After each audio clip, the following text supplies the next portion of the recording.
Chapter 140. The huge ceiling is on the verge of collapse, and dust is flying everywhere. Outside the warehouse, the ghost envoys widen their eyes in horror. Their bodies are shivering out of instinct. The fight between 6 pre-celestial powerhouses, even if it's just a little bit of pressure leaking out, it's enough to make their blood churn, making it difficult to breathe. But no matter how scared and uncomfortable they are, no one leaves. Every pair of eyes is firmly fixed on the 6 intertwining figures in the warehouse. As time goes by, the ghost envoy's expressions become more and more frightened. Because, after a quarter of an hour, June Mayan still hasn't been defeated. Half an hour has passed, and June Mayan still hasn't been defeated. The sound of the powerful zither crisscrosses in the surging internal force. It forcibly cleaves open a hole. 5 magistrates, 5 pre-celestial powerhouses, besieging a girl, but there's no progress for half an hour. Such a situation has never happened since the opening of the Ghost City. Ru Yin clasps her hands together, tightly clasping them, her heart incessantly praying for Mayan's safety. However, the next moment, Chao Wendao's palm suddenly hits Mayan's chest. The girl's figure flies backwards like a kite with a broken string. The ghost constables cheered in an instant. Ru Yan's heart is raised. But no one expected that Mayan, who's in midair, would suddenly turn around.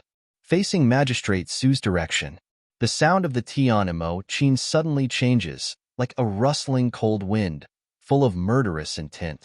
Chao Wendao's complexion changes. Wenhu, be careful. Magistrate Su sneers. Want to hurt me with a mere sound blade? You're looking down on me, Su Wenhu.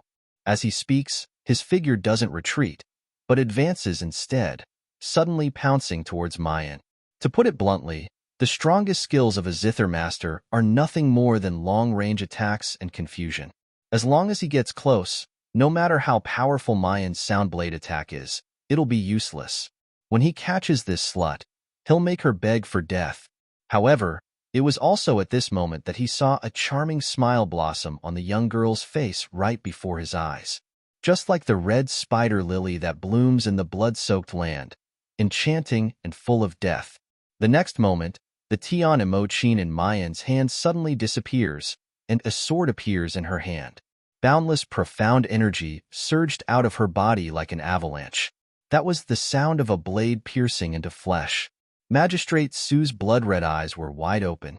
He slowly lowered his head and looked at his chest. A long sword had already pierced through it. The tip of the sword trembled slightly. As the dark force surged into the rice, he could feel that his heart was breaking bit by bit, and his life force was flowing out. But how could it be? How could this be? They had 5 inborn experts, while the other party was just a young girl who wasn't even 20 years old. Why did he lose? How could he possibly lose? The girl in front of him smiled lightly. Her smile was as bright as the morning sun and as beautiful as a peach. Do you think I only know how to transform zither sound into a blade? In fact, I've been waiting for this moment for a long time. Withdrawing the long sword, Magistrate Su's body fell straight down. Until the moment of his death, his eyes were still staring straight ahead, unable to rest in peace. He really can't understand why the Ghost City would go all out to besiege and kill a little girl. Why did he still die? There was a deathly silence in the hall, and even the sound of a pin dropping could be heard. Chapter 141. At this moment, a trace of regret rises in his heart. Because Mu Yin is too strong. Strong enough to make people tremble in fear.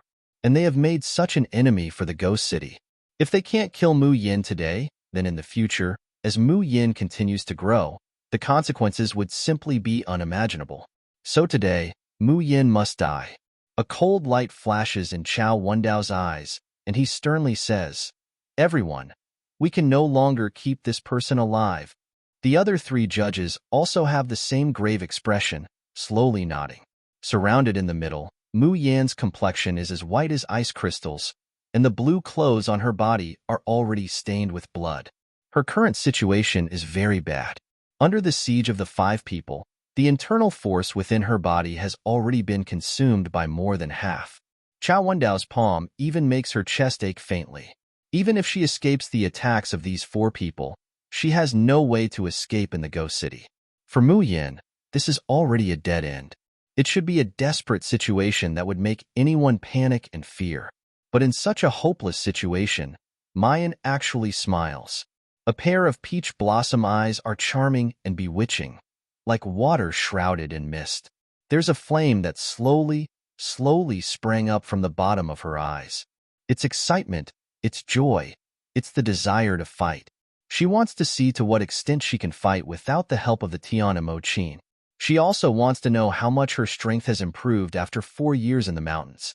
The long sword draws a beautiful arc in the air, and the tip of the sword points in Chao Wendao's direction. Want to kill me? Then let's see if you can do it. On the streets of Xi'an, 2 figures are galloping like lightning. Han Yi, who is following behind, sees Jun Shang's back and feels the terrible, almost uncontrollable pressure coming from his body. His whole person simply doesn't feel good. The ghost city has actually trapped Miss June, and they even want to kill her. God, isn't this courting death? No, not only are they courting death themselves, but they also want the entire Yinwu continent to be buried together with this group of idiots. If Miss June is really injured, Han Yi simply can't imagine how angry Jun Shang would be and how he would react. That group of idiots from the ghost city, they're courting death themselves. Can't they not implicate others? Who? The ghost city is sealed. No one is allowed to leave. The ghost envoy guarding the entrance of the ghost city hasn't even finished speaking when he suddenly spits out a mouthful of blood and flies far away. Han Yi follows Di Mingju, entering the ghost city's complex unimpeded all the way. As the number of ruined buildings increases, the smell of blood becomes thicker and thicker, and the breath that Di Mingju exudes also becomes more and more frightening. Even Han Yi, who is following behind him, can't help but shiver. Not to mention the ghost envoys in the ghost city. Before they could even get close, they had already fainted and foamed at the mouth. In just a short while, they had already arrived at the location of the medicinal herb warehouse. This place could no longer be called a warehouse. It was a pile of ruins. The air was thick with the smell of blood. 5 figures wrapped in cold saber light and sword shadows crisscrossed. Han Yi takes a closer look and sees that the girl in cyan is being besieged by 5 pre-celestial powerhouses. She's covered in blood, and he immediately sucks in a mouthful of cold air. This time, Jun Shang is really going to go crazy. Before he could finish this thought, Di Mingju's figure had already soared into the sky, and a shockingly powerful airflow gushed out like an avalanche. Chapter 142. Mu Yin, who was in midair, was suddenly embraced into a wide embrace, tightly hugging her. Mayan, how are you? Are you hurt badly? Does it hurt? The man's hoarse and trembling voice urgently rings out. The hands that were originally tightly holding her seem to remember something. They abruptly loosen, then softly embrace her again, as if she's the most precious treasure. If it's too heavy, he's afraid that she'll hurt, and if it's too light, he's afraid that she'll disappear. Especially when he sees Mayan's blood-soaked clothes, Di Mingju can't help but tremble. Damn it, these people should all die 1,000 times. Even he can't bear to force the slightest bit. The person he holds in the palm of his hand, the person he hides at the bottom of his heart. These dregs actually dare to hurt his Mayan. Mayan is fighting to her heart's content, still wanting to continue. Being suddenly interrupted by Di Mingju like this, she only feels extremely depressed. But when she turns her head and sees this insufferably arrogant man in front of her, she stares blankly at first, then a trace of warmth flits through her eyes. Don't worry, I'm fine. This isn't my blood. Mayan raises the corner of her mouth, smiling conceitedly and leisurely. These wastes want to kill me. It's nothing more than a dream. When the girl smiles, there seems to be a vast starry sky jumping and twinkling in her eyes. There's pride, conceit, and also a free and easy feeling of looking down on the world. It's only at this time that Mayan is like a 19-year-old girl, cunning, willful, and high-spirited. Di Mingju really loves this appearance of hers. His fingers caress the girl's cold and tender cheeks. His fingertips rub, wiping away the bloodstains on her face. Hiss! With a low cry, Mayan wrinkles her brows. She suddenly takes a step back and angrily says, Di Mingju, Do you have a grudge against me? So forceful? I wasn't hurt by this group of wastes, but you've already scratched me. The charming and gentle feelings dissipate in an instant. Deming Ju gnashes his teeth in anger, wishing he could grab this little woman into his arms, ruthlessly gag her little mouth, and ravage her as punishment. Does she know how worried he was just now? How afraid that something would happen to her? But before he could get angry, Mayan's body suddenly softens, and she falls into his arms. In that fight just now, she fought to her heart's content, fighting 1 against 4 without falling into a disadvantageous position. However, the consumption of the profound qi in his body was too great. The moment he relaxed, he immediately felt as if the last bit of strength in his body had been sucked out. For a moment, he couldn't even stand steadily. Feeling the young girl's soft body tightly pressed against him, the fragrant breath hitting his face, Deming Ju's entire body stiffens. After a long while, he reached out and hugged her tightly. In a trance, he hears Mayan's whisper, as light as a mosquito, "Deming Ju, take me home." As soon as she finished speaking, she closed her eyes and fell asleep peacefully. They had just met for the first time. She didn't know why, but when this man appeared, she felt at ease and could rely on him. As long as this man was here, he would definitely help her solve the predicament in front of her. She did not need to be exhausted, nor did she need to support herself. Deming Ju looks at the girl in his arms, her complexion deathly pale. His complexion suddenly becomes even more frightening than the Azura demon gods. His cold eyes swept over Chao Wendao and the others who had just climbed up from the ground. His hoarse voice sounded like it came from the abyss of hell. "You dare to harm this monarch's woman. All of you deserve to die 10,000 times." Chao Wendao and the other 3 stood up. Chapter 143. If the other people's coercion is just a kind of imposing manner that makes people tremble in fear, the pressure of this mysterious man in front of them seems to have condensed into a substance. A pair of ice-cold, bone-chilling hands pinch their hearts and suddenly tighten. They obviously haven't launched any attack, but the 4 people suddenly grab their throats, open their mouths wide, and let out a terrifying cracking sound. And the entire ghost city's ground begins to emit a violent hum. Large chunks of gravel fall from the already dilapidated ceiling. Not to mention the 4 judges who are directly under attack. Even the faces of Ru Yin and the others who are hiding on the side are deathly pale, vomiting blood. They want to cry for help, but not a single sound comes out. Even the guests of the ghost city, who were driven to the beast-fighting coliseum, each and every one of them begins to have difficulty breathing, the internal force within their bodies surging uncontrollably. It's as if an invisible hand has appeared between heaven and earth, firmly grasping the ghost city. With just a little bit of force, he would be able to crush this huge building and the living beings within it. Junshang, calm down. Calm down a bit. Hanyi couldn't bear it anymore. He risks death and rushes over, saying in a trembling voice, "Junshang, don't forget, this isn't the Xiaoxin continent. It's the Yinwu continent. If you slightly release your coercion, it could make this world collapse. This is the place where Miss Mayan lives." "No, aren't they just a few dregs? This subordinate will handle it for you." Hearing that, Deming Ju looks down at the girl in his arms.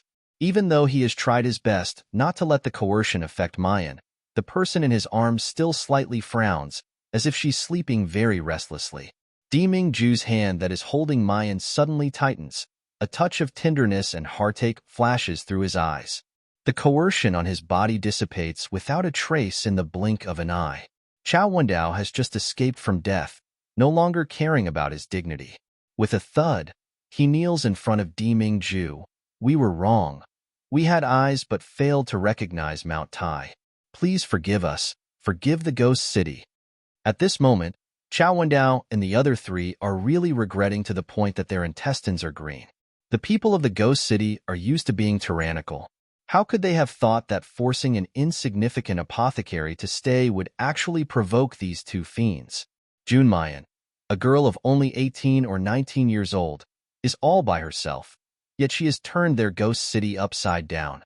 She thought that Jun Mayan was already scary enough, but this man that appeared in front of her wasn't scary at all. He was simply an Azura demon. Facing this person, they were only left with an instinctive fear. How could they have the slightest ability to resist? Deming-ju slowly raises his head to look at them, a cold smile appearing on his grave and stern face. He raised two slender fingers and gently slid them from top to bottom. Suddenly, Chao Wendao covered his throat and widened his eyes in horror.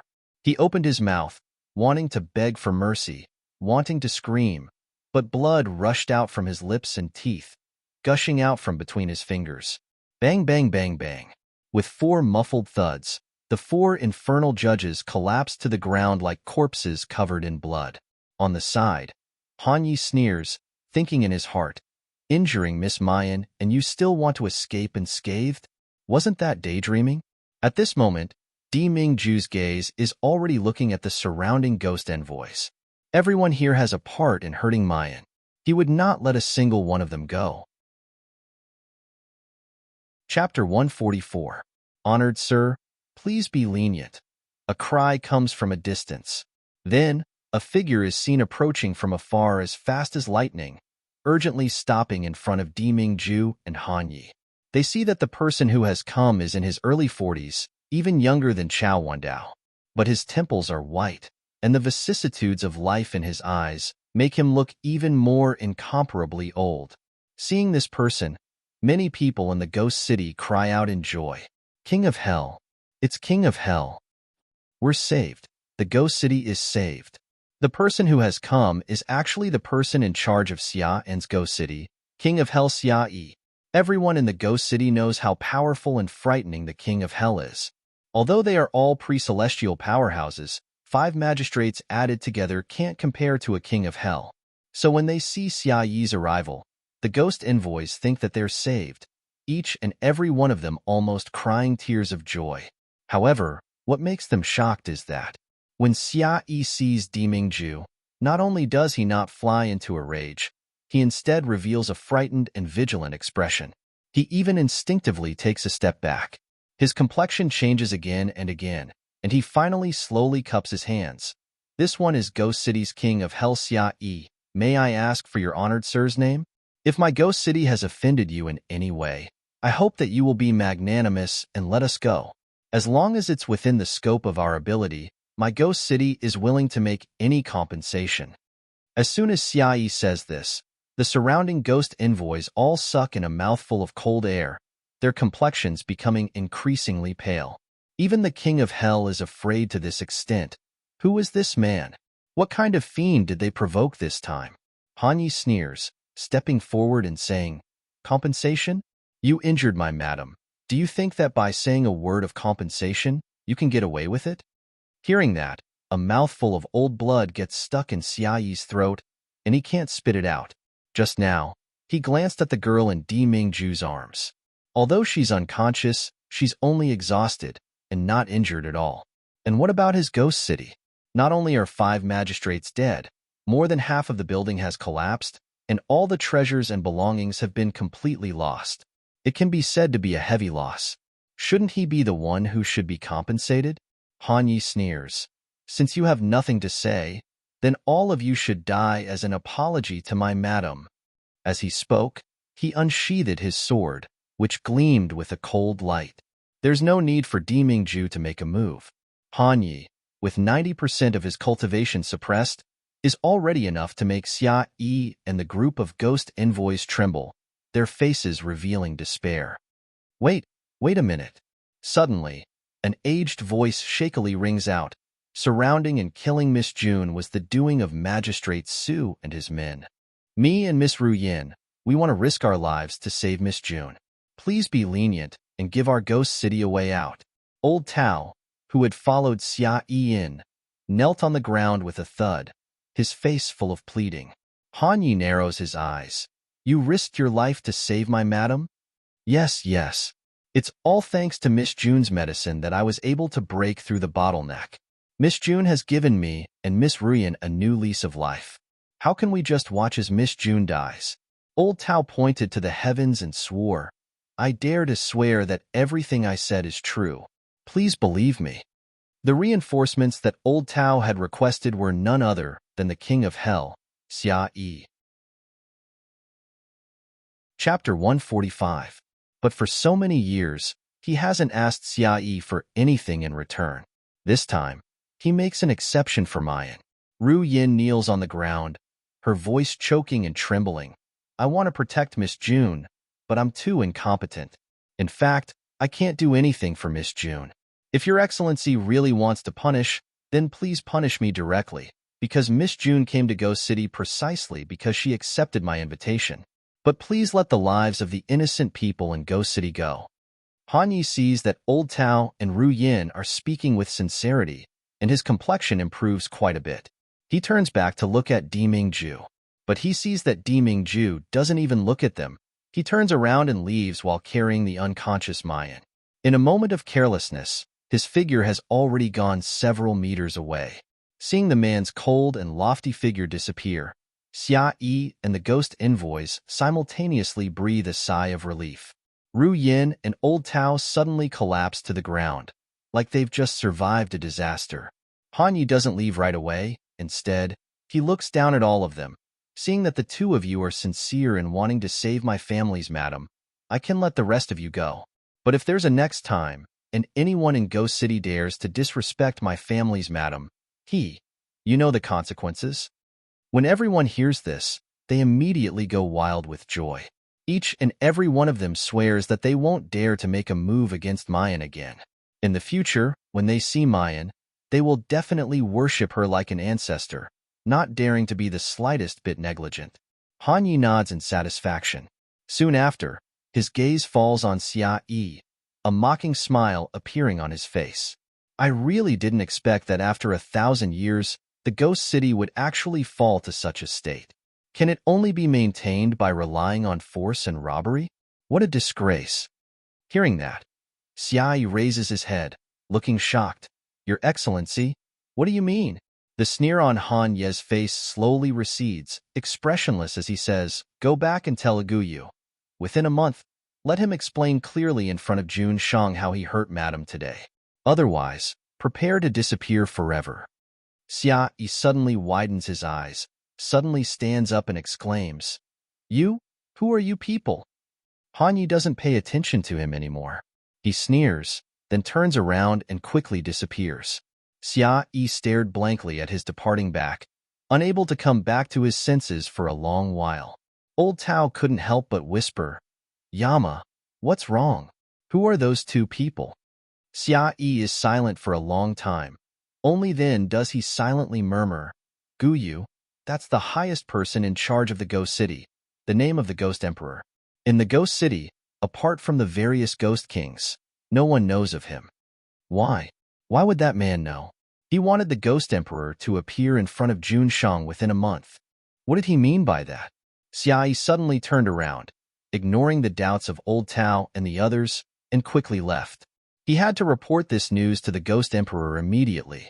Xia Yi has an intuition that perhaps the sky of the Ghost City is about to change. Don't worry, young master, your wife is fine. It's just that her profound energy and physical strength were overused, so she collapsed. As long as I rest for a few days and take good care of myself, I'm sure I'll be able to recover. Under Di Mingju's icy gaze, the doctor stutters as he finishes his diagnosis. It's only until Han Yi smiles and asks him to go out and settle the consultation fee that the doctor hurriedly leaves, as if he's been granted amnesty. Chapter 146. Inside the room, there's only Di Mingju and the still unconscious Mayan. He sits down on the edge of the bed, gazing at the girl's sleeping face. The cold light in his eyes slowly becomes softer and softer, more and more persistent. His fingers caress that picturesque and beautiful face. He wants to caress it, but then he remembers her accusation against him in the Ghost City and hangs his hand in the air in annoyance. Mayan's skin is so delicate, as if it could be broken with a blow. If he touches it, what if he hurts her again and wakes her up? Di Mingju frowns. On one hand, he feels that with his identity, isn't touching the woman he likes a matter of course? On the other hand, he remembers Mayan's angry expression in the Ghost City, and his heart is apprehensive, unable to put down his hand that's suspended in the air. The doctor's words suddenly echo in his ears, Your wife is not seriously injured. Mayan is his wife, his wife. Deming Ju's ears are slightly hot, and there's an inexplicable joy bubbling in his heart. His gaze slowly moves from Mayan's jet-black hair, her smooth forehead, her long eyelashes, her raised nose, and slowly falls to those light pink lips. Even after a long time, he still remembers the sweet taste of those lips. Every day and every night, he yearns for her in his dreams, longing to taste her again. Even though he promised Mayan that he would pursue her until she fell head over heels in love with him. But since it's a foregone conclusion, isn't it only right and proper for him to exercise a little of his rights as a husband? Deming Ju's ears are slightly red, his eyes burning. One hand props up next to Mayan's face, and his body slowly bends down. Little by little, he approaches those red lips that he's been thinking about for a long time. Just as his lips are about to seize those lips that are as soft as peach blossoms and properly savor that sweet fragrance, suddenly, a burst of powerful, profound energy abruptly attacked from between him and Mu Yin. Deming Ju is caught off guard, and he's pushed back several steps by that force. His charming and gentle desire is interrupted, and Deming Ju's complexion is so unsightly that he wants to kill someone. His cold eyes look at the bedside, at the culprit who disturbed him and Mayan. He sees a little boy who's just taller than the edge of the bed guarding in front of Mayan, coldly glaring at him. The handsome little face is taut, and his pair of ice-blue eyes are the same as Deming Ju's, full of vigilance and vigilance. What do you want to do to Nyangqin? The childish voice was cold, full of coldness and sternness. That imposing manner was even more terrifying than an adult who had been in a high position for a long time. But after saying that, Xiaobao no longer cares about Deming Ju. Instead, he eagerly turns to look at Mu lying on the bed. The person in front of him was extremely beautiful, but her face was so pale that it was almost translucent. Even her originally bright red lips were as white as rice paper. Her long eyelashes drooped, and she was completely silent, as if she would never wake up. Xiaobao's eyes redden all of a sudden. He clutches Mu Yan's finger tightly, and his little body trembles. Xiaobao, Xiaobao. But he had never been a child who would cry, so he just leaned against the edge of the bed and let out a weak cry like a young beast. Mother, mother, don't leave little Bao. Little Bao will be good. Lying on the bed, Mu Yin seems to sense something, and her long eyelashes tremble slightly. Deming Ju frowns. With a cold snort, he grabs Xiaobao by the collar and turns around to walk out. Chapter 147. At this time, how could Xiaobao be willing to leave his mother? Like a crazed little beast, he began to struggle with all his might. The profound chi of a heaven-stage powerhouse was released without a care for anything else. Deming Ju didn't expect that this little guy's cultivation would be so high. Caught off guard, her clothes were cut by the sword formed from his profound chi. Deming Ju's eyes darkened, coldly saying, "Quiet down for me, she's tired. She's just sleeping. Are you sure you want to wake her up?" The man's words startled Xiaobao, and he couldn't help but lessen his strength in struggling and kicking. Mother is all right. Just too tired? Is he asleep? When he thought about how his mother was fine and wouldn't leave him, Xiaobao's tightly clenched heart instantly relaxed.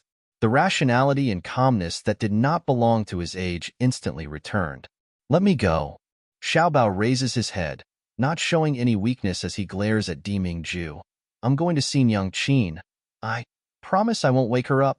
In this world, besides Mayan, who in the three realms would dare to shout at Deming Ju and frown in anger? Those who really dared to be rude to Deming Ju would have long since died without a corpse and would have been separated to grow grass for 300 years. Did this little guy in front of him eat the heart of a bear and the guts of a leopard? How dare he order him around? Deming Ju wants to get angry. However, looking at Xiaobao's exquisite features that are 70 to 80% similar to Mu Yan's, as well as those ice-blue eyes that are exactly the same as his, there were still traces of red in that pair of stubborn eyes, which represented how scared and panicked the little guy was just now. For some reason, his heart, which had always been as hard as iron, softened a little. Deming Ju gives a cold snort, but he still loosens his hand. As soon as Xiaobao's feet touch the ground, His small body rushes out like an arrow leaving the bowstring, and he pounces to Mu Yan's side. But this time, his movements are very gentle, and his eyes are full of attachment as he looks at Mu Yan. However, her small fists were tightly clenched. Although that hateful man said that Yang Qin was just too tired and fell asleep. But Xiaobao knew that his mother had been bullied by bad people, and that she had been injured. When the bad guys bullied Yang Qin, he couldn't stay by her side. He said that he would protect his mother, but he didn't do it. Her big, watery eyes seemed to be covered by a layer of mist, but she stubbornly refused to let the tears fall. On the side, Deming Ju sees the appearance of the little guy forcibly holding back his tears. He doesn't know why, but he, who has always had a heart of stone, unexpectedly feels upset. Just as she was about to open her mouth to speak, she saw the little guy suddenly rubbing his eyes. He carefully moved closer to Mayan and gently kissed her on the cheek. Xiaobao thought to himself, every time mother kisses Xiaobao like this, Xiaobao feels very happy. Xiaobao kisses mother. Mother, wake up soon. Okay? However, seeing this scene, Deming Ju's entire person feels unwell. This little bastard. He hasn't even kissed Mayan yet. Deming Ju grabs Xiaobao by the collar and lifts him up. Unable to restrain his anger, he doesn't forget to lower his voice. What are you doing? Xiaobao glared back without showing any weakness. His big eyes were still a little red and moist, but his imposing manner wasn't weak at all. Then what were you doing while mother was asleep? Humph, this shameless lecher. Don't think that he doesn't know anything. Just now, he had successfully advanced to the middle heaven stage, and when he came out, he saw this lecher trying to take advantage of his mother. Chapter 148. But very quickly, he coldly snorts, expressionlessly saying, Ben Jun is naturally taking care of your Yang Qin. Unfortunately, his righteous explanation is met with Xiao Bao's disdainful look of, you're deceiving a child. Deming Ju is speechless. He wishes he could pull down this little thing's pants and ruthlessly spank his bottom. One big and one small, the two of them are staring at each other, neither of them willing to take a step back. The door to the room is suddenly pushed open, and Han Yi comes in with a steaming black earthen pot. He lowers his voice and excitedly says, Jun Shang, this subordinate has inquired. The people of Yinwu continent nourish their bodies. This black-boned chicken soup is. Before he can finish, the two people at the bedside turn their heads at the same time, fiercely glaring at him. They growl in unison. Get out! Idiot! You're disturbing my Yang Qin's sleep. Idiot! You're disturbing my lady's rest. Han Yi shivers in fright, and the chicken soup in his hands almost falls to the ground. God! Why does he have this illusion? It's like he's facing two Junshangs. This kind of pressure and disdainful, imposing manner hitting him in the face, it's simply making him wet his pants. Before Han Yi could react, a strong gust of wind hits him in the face. He staggers back a few steps. Then there's a bang, and the door closes against his nose. Han Yi trembles in fear as he touches his still intact nose, his eyes brimming with lingering fear. Two Junshangs. That's really too scary. Wait a minute. Wasn't that little Jun Gongzi just now? How could he be inside? When did he go in? Just as he's thinking, he sees the door open again. Deming Ju carries Xiao Bao, striding out. Xiao Bao is forced to hang on his shoulder, his face flushing red as he angrily says, Put me down! Deming Ju ignores him and goes straight to the backyard. Han Yi stupidly looks at this scene, his jaw about to drop. Junshang is actually holding a child. Although that's not really holding, it should be carrying. But that's the Junshang of their family, who has always kept strangers away, let alone a child and a beautiful woman. Even they, who are close to him, can't get within half a meter of Junshang. But now, it's fine if Junshang admires and pursues Miss Mayan, but he's even willing to be so close to young Master Jun. If the people of the Xiaoxian continent were to see this scene, their eyeballs would definitely pop out. Wait, what is Jun Shang carrying the little Gongzi to do? Could it be that because of jealousy, he wanted to secretly do it with Miss Mayan's ex-husband's child? Thinking of this, Han Ye's complexion goes pale. Miss Mayan is protecting the little Gongzi like an eyeball. If she were to accidentally let the little Gongzi suffer any losses, then Jun Shang would really have no way to ask for a wife. This won't do. He must follow along. If necessary, he will remind Jun Shang to never hurt the little Gongzi.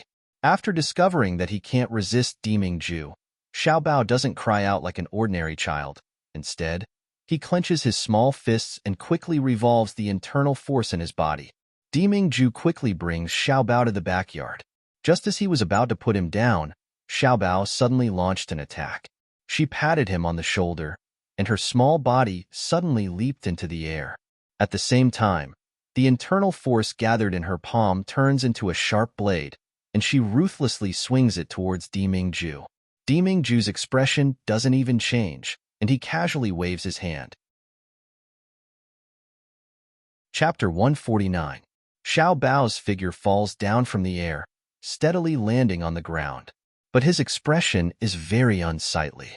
There are countless complex emotions churning in his eyes as he looks at Deming Ju. This man is very strong, stronger than anyone he's ever met. Even stronger than his mother, a lot stronger. But even so, Xiao Bao clenches his small fists, his eyes full of determination. Even if this man is stronger, he won't let him snatch his mother away.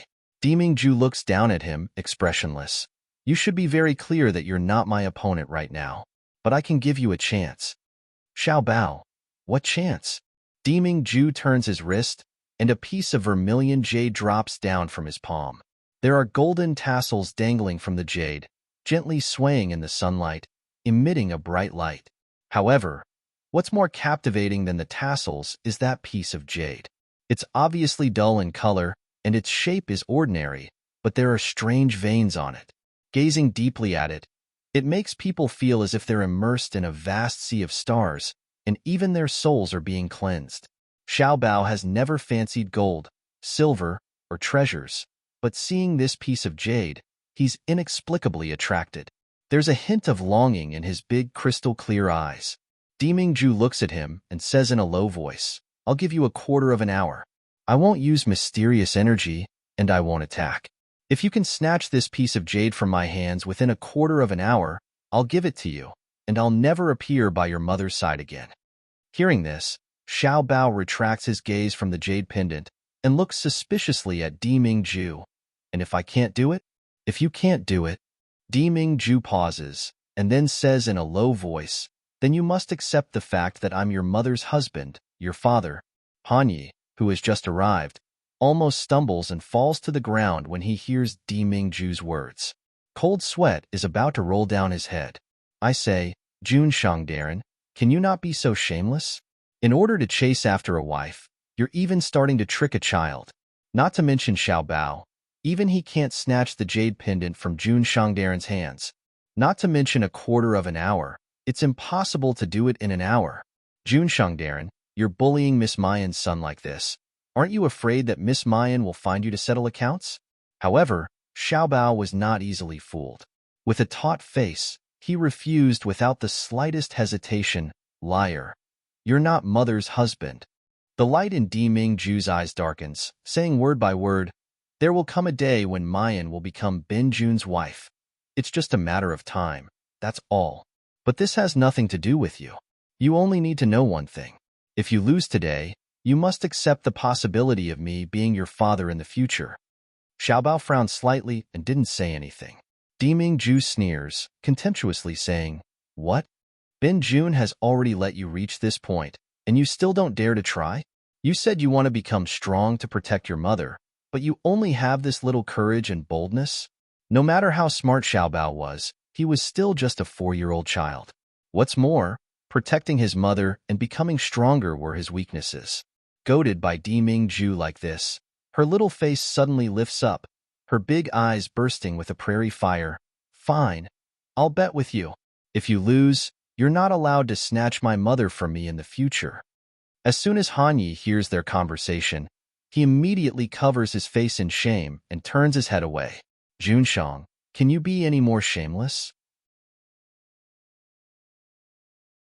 Chapter 150. Because it was different from what he had expected, that Junshang was just fooling and playing with children. After hearing that Xiao Bao has agreed to compete, Not only does Di Mingju not reveal the slightest trace of a devious smile. On the contrary, he's solemn and respectful, his hands behind his back. He says in a low voice, "Polar domain, Di Mingju, please enlighten me." Little Bao was stunned. He thought that the man before him was playing with him and humiliating him. But at this moment, she saw the man's stern expression and heard his cold voice. However, Xiao Bao could feel his respect for him. This man did not treat him like a child and tease him. Instead, they treated him as an equal opponent, someone who had the same right to speak. All the shame and anger on his young and tender face disappeared. In fact, in the depths of his heart, he even faintly felt the joy and anticipation of being treated as an adult. Xiao Bao also straightened his back, his expression neither servile nor overbearing, and said in a clear and melodious voice of a child, "Qi Yin, Jun Machin, please enlighten me." As soon as he finished speaking, Little Bao's figure suddenly vanished on the spot. Han Ye's pupils suddenly contract. With his experience and eyesight, although 90% of his cultivation had been sealed, he had not discovered how the young master had disappeared. The next moment, there was a flash of light in the sky. Xiao Bao's figure flits past Di Mingju's eyes like a stream of light. The profound energy that had not leaked out a moment ago suddenly poured out in torrents like a huge, roaring wave. His short legs seemed to transform into a myriad of leg shadows, ruthlessly kicking towards Di Mingju's chest. A loud bang resounded. His small body flew backward like a cannonball, and he staggered and landed on the ground. Her face was slightly pale, but Han Yi simply can't be bothered to look at him. Instead, he glares at his Jun Shang as if he's seeing a ghost. The tall man was still holding the vermilion jade pendant in his hand. The jade pendant swayed gently, and the tassel shone brightly. It was as if nothing had changed.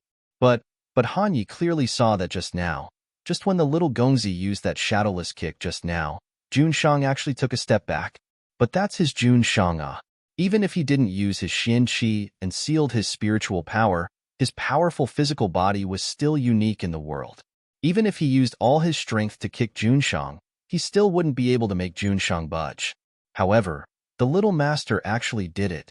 That was only a 4-year-old child. Even if it's the child of the evildoer Miss Mayan, then, isn't that too much of an evildoer? It's just that Han Yi is so shocked by Xiao Bao's performance that his jaw almost drops. However, Xiao Bao was very dissatisfied with his own performance. His two small, sword-like eyebrows furrowed slightly, and his ice-blue eyes flickered. Di Mingju expressionlessly says, "What? Giving up just like that?" As soon as he finished speaking, Little Treasure moved again. But this time, he doesn't soar into the sky. Instead, he takes slow steps, circling around Di Mingju. Han Yi finds it a bit strange at first. What's the point of circling around Jun Shang like this? Don't tell me you can make Jun Shang confused? What's more, it was so slow. But as time goes by, Han Ye's eyes widen in shock once again, and he even rubs his eyes, because he discovered that the little young master in front of him had become countless. It's as if dozens of Xiao Bao's clones have appeared in the world, surrounding Di Mingju. It's not like Han Yi hasn't seen this kind of treacherous body technique. Chapter 151. But Xiao Bao only understands mysterious energy, yet he still managed to do it. What kind of powerful body structure does he have? And what kind of astonishing speed does he have to elevate his own speed to be able to achieve this? However, Di Mingju, who is surrounded by Xiao Bao, reveals a disdainful expression. Do you think that you can snatch the vermilion jade from my hands with these unorthodox methods? The jade pendant in his hand lightly shakes, the tassels dazzling. The Xiao Bao surrounding Di Mingju suddenly seem to have waited for the right moment, and they suddenly soar up. Bang, bang, bang, bang. The continuous sounds of fists hitting flesh resound like thunder. The trees around the courtyard are violently swaying due to the huge airflow. Along with the sounds of fists hitting flesh, Di Mingju's cold words are heard. Your feet are too slow. If I were to attack, your legs would have already been gone. Your internal force should have already filled your whole body when you made your move, and not wait until you made your move before launching it from your Qi. Remember, martial skills are used to kill people. It must be straightforward and efficient, No unnecessary movements are needed.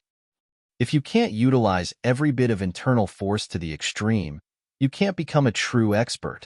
Han Yi is simply dumbfounded at the side. Is this still his Junshang, who cherishes words like gold? Unexpectedly, he patiently teaches the little Gongzi during the fight. Moreover, he even says so much in one breath. Han Yi sourly thinks, don't even mention Miss Mayan, the words that Junshang has said to me in a year. I'm afraid that it's not as much as what he has said to the little Gongzi today. As Dimingju and Xiaobao crisscrossed, time slowly passes by. It's getting closer and closer to the quarter of an hour that was set at the beginning. 10 breaths, 9 breaths, 8 breaths. Xiaobao's face and body are already completely soaked in sweat. For the first time, he feels powerless and frustrated.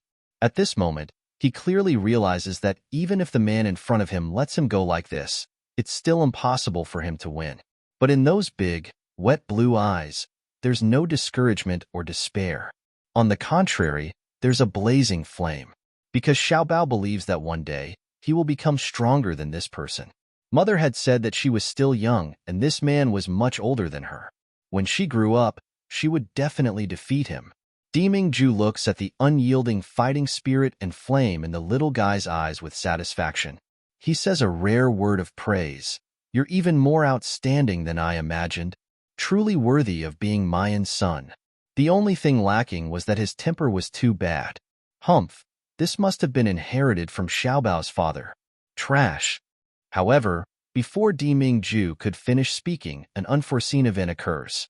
Just as Dimingji was silently cursing Xiaobao's biological father, Xiaobao suddenly raised his little hand and formed a sword with his fingers.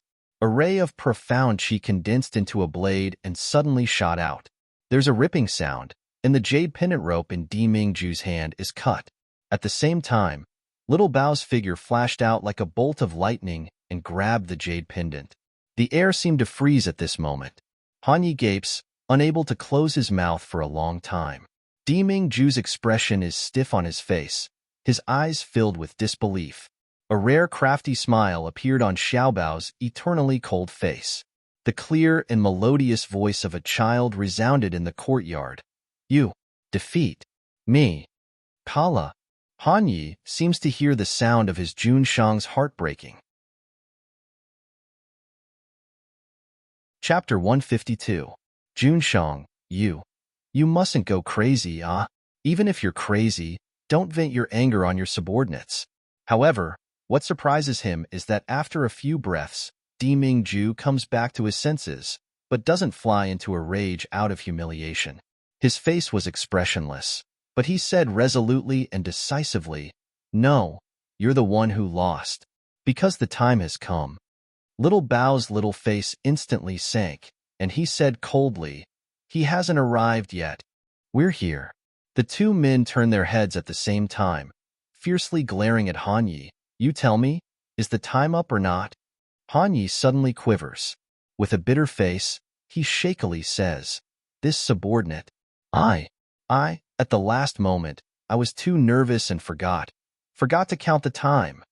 Meeting the two people's murderous gazes, Han Yi simply wishes he could shrink himself into a ball and find a hole to burrow into.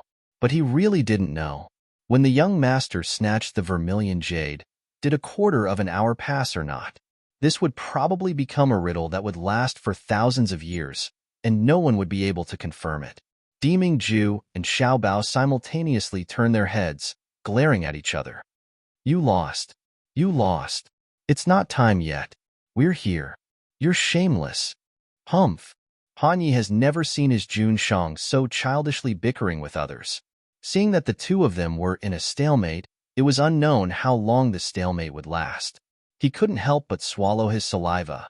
"Junshang, little Gongzi, how about this round? We consider it a draw?" Hearing Han Ye's proposal, one adult and one child show hesitant expressions. Little Treasure opened her palm and looked at the vermilion jade in her palm. Her delicate brows furrowed slightly. Although when he confronted Dimingju just now, he seemed to be confident. However, Xiaobao knew in his heart that he had actually lost. It was an unfair victory.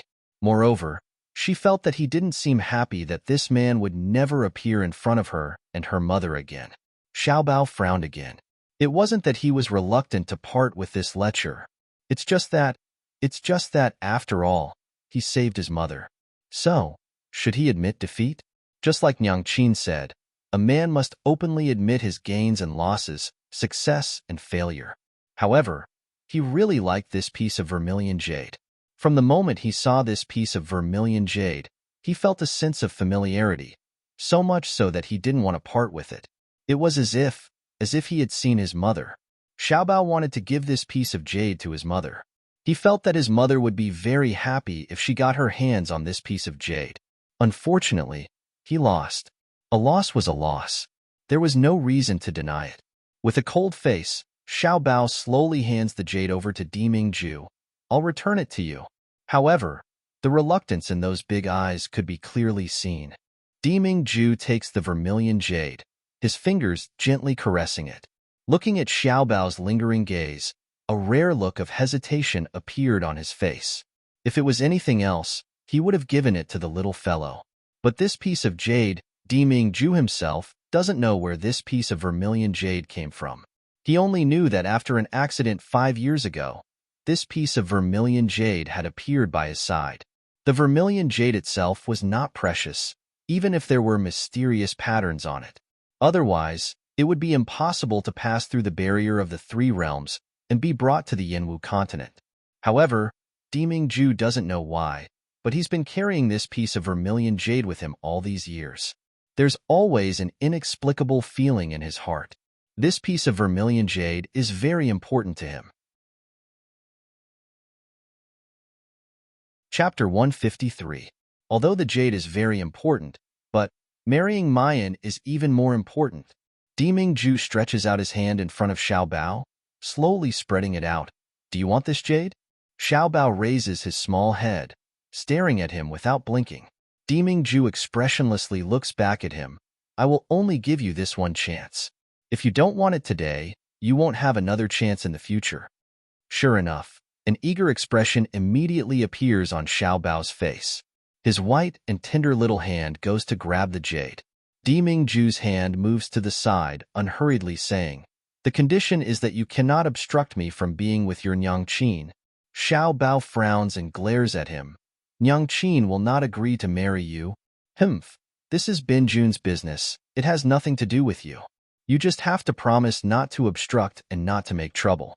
Xiaobao frowns and hesitates for a long time. In the end, he can't resist the temptation of the jade and signs a temporary truce treaty with Dimingju. Mayan had a very good sleep. When she wakes up, she doesn't immediately open her eyes, but directly enters the space. That's because she feels an unusual internal force fluctuation in the space. This means that her Xiaobao has successfully advanced. Baby, you've finally finished your closed-door meditation? Mayan is just about to hug her baby son and give him a good kiss when she sees Xiaobao hurriedly hiding something. Loneliness, unwillingness, and stubbornness flashes across his little face. However, when he turns around and sees Mayan, he immediately pounces over. Although his face is still expressionless, his big eyes are flickering, full of joy and longing. Before Mayan can hug Xiaobao, he has already hugged her tightly. The little body is buried in her arms, gently rubbing against her, indescribable attachment. But Mayan can feel her son's strange emotions. She casually thinks about it and understands. She can't help but soften her expression. Hugging him, she softly says, Baby, don't be afraid. Nyang Qin is fine. Nyang Qin was just too tired and fell asleep. Xiaobao nods in her arms, making a muffled sound in response, but he refuses to let go of her. Mayan can only hold him, gently patting and coaxing him like a baby. She felt gratified and amused at the same time. She didn't expect her precious son to be so spoiled and willful. After the mother and daughter made out for a while, Mu Yin suddenly remembered something. Baby, what were you looking at just now? When Little Bao heard this, his body instantly stiffened, and he silently lowered his head. Is it something that mother can't see? Xiao Bao's long eyelashes fluttered for a moment before he said in a low voice, Not yet. Mu Yin looks at Xiao Bao's expression and realizes that something must have happened while she was asleep. But since her precious son was unwilling to say it, she would not force him. If she wanted to know what had happened, she naturally had a place to ask. After Mu Yin left the space, Xiao Bao took out the vermilion jade again. Tightly pursing his lips, his big eyes reveal an unswerving determination. This jade pendant, I will wait until after I defeat that lecher. Then I will give it to Nyangqin in a proper manner. After saying that, he looked at the fat rabbit at the side. He brought the jade to its mouth. Keep it for me. Don't ever lose it. How could a rabbit eat a jade pendant? However, the next moment, a miraculous scene occurred. The fat rabbit slightly moved its lips, and the vermilion jade in Xiao Bao's hand immediately disappeared. Chapter 154. After the fat rabbit swallows the jade pendant, it rubs against Xiao Bao's side and licks him with its tongue, as if it's assuring its little master that it will guard this piece of vermilion jade well. Xiao Bao touches the rabbit. The taut lines on his gloomy face finally relax, and a faint smile flashes in his eyes. He will definitely defeat that man. Then he will personally give the jade pendant to Nyangqin. At that time, Nyangqin will definitely be very happy. As soon as Mayan leaves the space and returns to the bed, she happens to bump into Han Yi coming in with the chicken soup. Seeing Mayan appear out of thin air, Han Yi is startled, but he quickly returns to normal. In the Xiaoxian continent, a portable space can be seen everywhere, and it's not unusual at all. Although it's reasonable to say that it's impossible for a portable space to appear in the Yanwu continent. But Miss Mayan is the heir to the Shen musician. What kind of role is the Shen musician? That's the person who turned the three realms upside down in those days, who made all the influential families of the Xiaoxian continent tremble in fear and panic when they hear about it. What's so strange about such a frightening and powerful legendary figure leaving behind a space of inheritance in the Yanwu continent? Miss Mayan, this is the black-boned chicken soup that Jun Shang specially instructed the kitchen to stew for you. You've consumed too much internal force in the Ghost City and lost too much blood. It's best to drink some chicken soup to replenish your vitality. Mayan takes it a few times, takes a sip, and says with a smile, "Thank you, Miss Mayan. Please don't be polite." Moreover, Jun Shang specially instructed this subordinate to stew for you. Han Yi is rambling on and on, trying to increase his Jun Shang's favorability. But he suddenly hears Mayan casually ask, "When I was asleep yesterday, did anything special happen?" Hearing this, Han Yi immediately shudders all over and almost reflexively shakes his head. No, absolutely nothing special happened. But as soon as he finishes speaking, he regrets it. He can't wait to slap himself. With this attitude, isn't it clear that he has something to say? Sure enough, Mayan lifts her eyes, and the corners of her mouth slowly hooks up into a charming smile. She stretches out a finger and beckons him. When Han Yi sees her action and expression, he immediately gets goosebumps all over his body, and his heart goes cold. Miss Mayan, if there's nothing else, this subordinate will go back first. Mu Yin just looked at him with a smile and didn't say anything. She even slowly took a sip of the chicken soup. Han Yi hesitates for a long while, but in the end, he doesn't have the guts to escape. With a bitter face, he obediently walked in front of her. He thought to himself, Miss Mayan is sleeping like a log. Even if he dies, he won't admit that Jun Shang bullied the little Gongzi. Miss Mayan definitely can't know.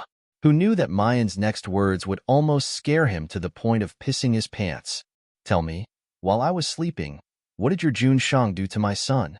Han Yi shudders, wailing in his heart. Wait a minute, he didn't say anything. How did Mayan know? The corner of Mu Yan's lips curled up, but a trace of coldness flashed past her eyes. He mistreated my Xiao Bao? No, absolutely not. Han Yi anxiously says, Jun Shang treats the little Gongzi like his own son. How could he possibly abuse him? It's just a little friction. Just a little friction, huh? Mu Yin makes an oh sound and looks at him meaningfully. In that case, tell me what kind of small friction it is. Chapter 155. Mayan stirs the chicken soup and unhurriedly says, It's fine if you don't say it, but I'll treat it as your Junshang abusing my baby son. Hee hee, Han Yi, do you know what happened to the last person who hurt my son? Han Ye's mouth twitches and he inwardly says, how come I don't know? That Ghost City's Luo Fei and Magistrate Su only insulted Xiao Bao, and now their corpses have already begun to rot. Boo-hoo-hoo. Junshang, it's really not that this subordinate is incompetent and betrayed. Miss Mayan is really too scary. This subordinate thinks that the Yinwu continent is too dangerous. This subordinate should return to the Xiaoxian continent. A quarter of an hour later, Mayan is still unhurriedly stirring the chicken soup. The smile on her face is faint, and her eyes are dark, making people unable to see through her emotions. Han Yi swallows his saliva. Miss Mayan, you're not angry, right? Mayan curls up her lips, smiling sweetly. How could I be? How could I be angry? I'm very angry. Deming Ju actually dared to bully her baby Xiao Bao, and even made the little baby bear unhappy. Hee hee, very good. Really very good. Han Yi sees that she's smiling like a flower, and really doesn't look like she's angry. He immediately breathes a sigh of relief. Miss Mayan, you mustn't say that this subordinate told you. Otherwise, I'll die very miserably. Mayan nods, resting her chin on her hands, and leisurely says, rest assured, I'm very grateful to your Junshang for rescuing me from the Ghost City. By the way, where's your Junshang? Han Yi is hesitating on how to answer about Di Mingju's whereabouts, but he hears Mayan saying indifferently, how about this? You go back and tell your Junshang to come to my small courtyard next door tonight. I'll personally cook and invite him to dinner, as thanks for saving my life. Han Yi suddenly widens his eyes, staring blankly at Mayan. He simply can't believe his ears. The situation has changed too quickly. He simply can't believe it. Could it be that Miss Mayan has finally been moved by Junshang and is willing to accept him? Han Yi happily walks away dizzily, leaving Mayan sitting in the same place. She slowly hooks up the corners of her mouth. Her smile is like a gentle spring breeze, but her eyes are faintly discernible like stars. In the evening, Han Yi anxiously stands guard outside the room. It wasn't until there was movement inside that he suddenly rushed in. Junshang, you're finally back. The handsome man on the bed slowly opened his eyes and sat up. A natural, majestic aura emanated from his body. The imposing manner of a monarch looking down on the world caused all living beings in the world to want to submit and follow him. This is Di Mingju, the king of the polar domain, and also the strongest person in the Xiaoxian continent. Seeing Han Yi rush in without permission, Di Mingju coldly looks over. Just one glance makes Han Yi quiver, and he promptly halts his impatient steps. Greetings, my lord. He respectfully knelt down and saluted. My lord has returned to the polar domain this time. Has something happened in the higher realm? No problem. Di Mingju indifferently replies. What he meant was that Elder Chong and the others were just making a routine report. There was nothing major that needed to be delayed or dealt with. Han Yi breathes a sigh of relief. Junshang's real body is now staying in the Yinwu continent. Even if an avatar leaves his soul and returns to the Xiaoxian continent, it can only be for a short period of time. Moreover, his strength wouldn't even be 1/10 of his original strength. If something were to happen in the Xiaoxian continent, it would be quite unfavorable. Fortunately, nothing major happened. Chapter 156. Oh. Han Yi slaps his forehead and anxiously says, how could I forget the most important thing? Junshang, Miss Mayan has already woken up and has already returned to the courtyard next door. What? Di Mingju abruptly stands up, glaring at Han Yi with a devouring gaze. Why didn't you stop her? No, it's not. Han Yi doesn't have time to be afraid as he continues. Miss Mayan said that in order to thank Junshang for saving her life, she personally cooked and prepared dinner for you. It's already time for dinner, Junshang. Do you think? Wait for Ben Jun to come back, then I'll punish you for your crime. Di Mingju throws down a stern shout, and his figure instantly disappears. Such an important matter, and he's only saying it now. Han Yi is left with a bitter face, silently lamenting as he watches Di Mingju's disappearing figure. Xiaoxian continent is still better. Yinwu continent is too scary. Let him go back. Woo woo woo. In the evening, the setting sun is like a fire. The courtyard behind Junji Drugstore is quiet, without a shadow of a person. However, a candle was already lit in one of the rooms. As the candlelight swayed, it reflected the silhouette of a graceful figure inside. Deming-ju composes himself, then pushes the door open and enters. He sees a round table and wine in the room, as well as a young girl gently plucking the zither strings with a distant expression. The moment he sees Mayan, Deming-ju sucks in a mouthful of cold air, followed by a slightly disordered heartbeat and breathing. Mayan's usual attire is deliberately to make herself appear mature. But this evening, she seems to have just taken a bath. A head of soft, ink-black hair drapes over her back, the dense steam making her beautiful complexion even more ethereal and otherworldly. Just like an orchid in a secluded valley, isolated from the world, yet with a fragility that makes people yearn to protect and a charm that they long to pluck.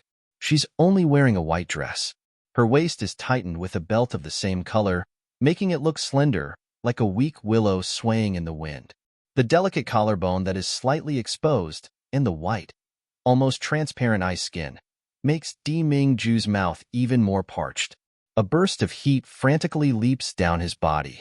Hearing the sound of the door opening, Mayan lifts her eyes, a pair of eyes flickering under the candlelight.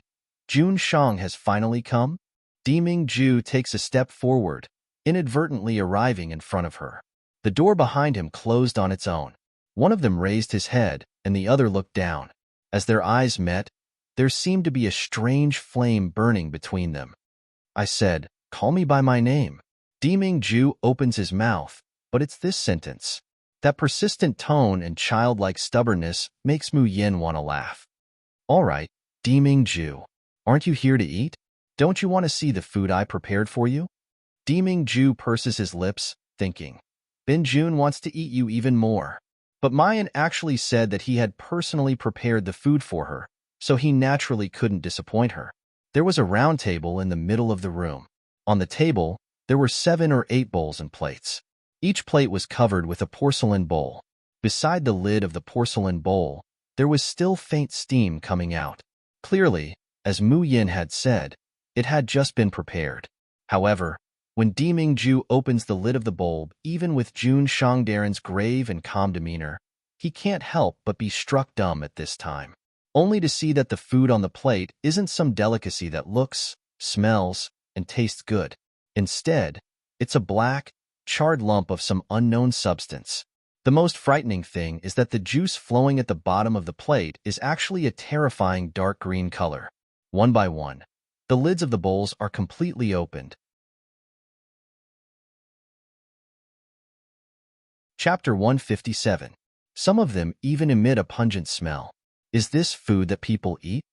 Mu Yin looks at Deming-ju's frozen face and stops plucking the strings. She props her cheek with one hand and looks at the man not far away with a smile that isn't a smile. What's wrong? Jun Shang doesn't like the food that I personally made? Deming-ju is silent for a moment, then expressionlessly says, I like it. Saying that, he sits down at the table, picks up the chopsticks and starts to eat. She watches him stuff the dark lump of food into his mouth, refusing it without batting an eyelid, and swallowing it. Even Mu Yin can't help but widen her eyes in astonishment. It should be known that she doesn't have a natural talent for cooking.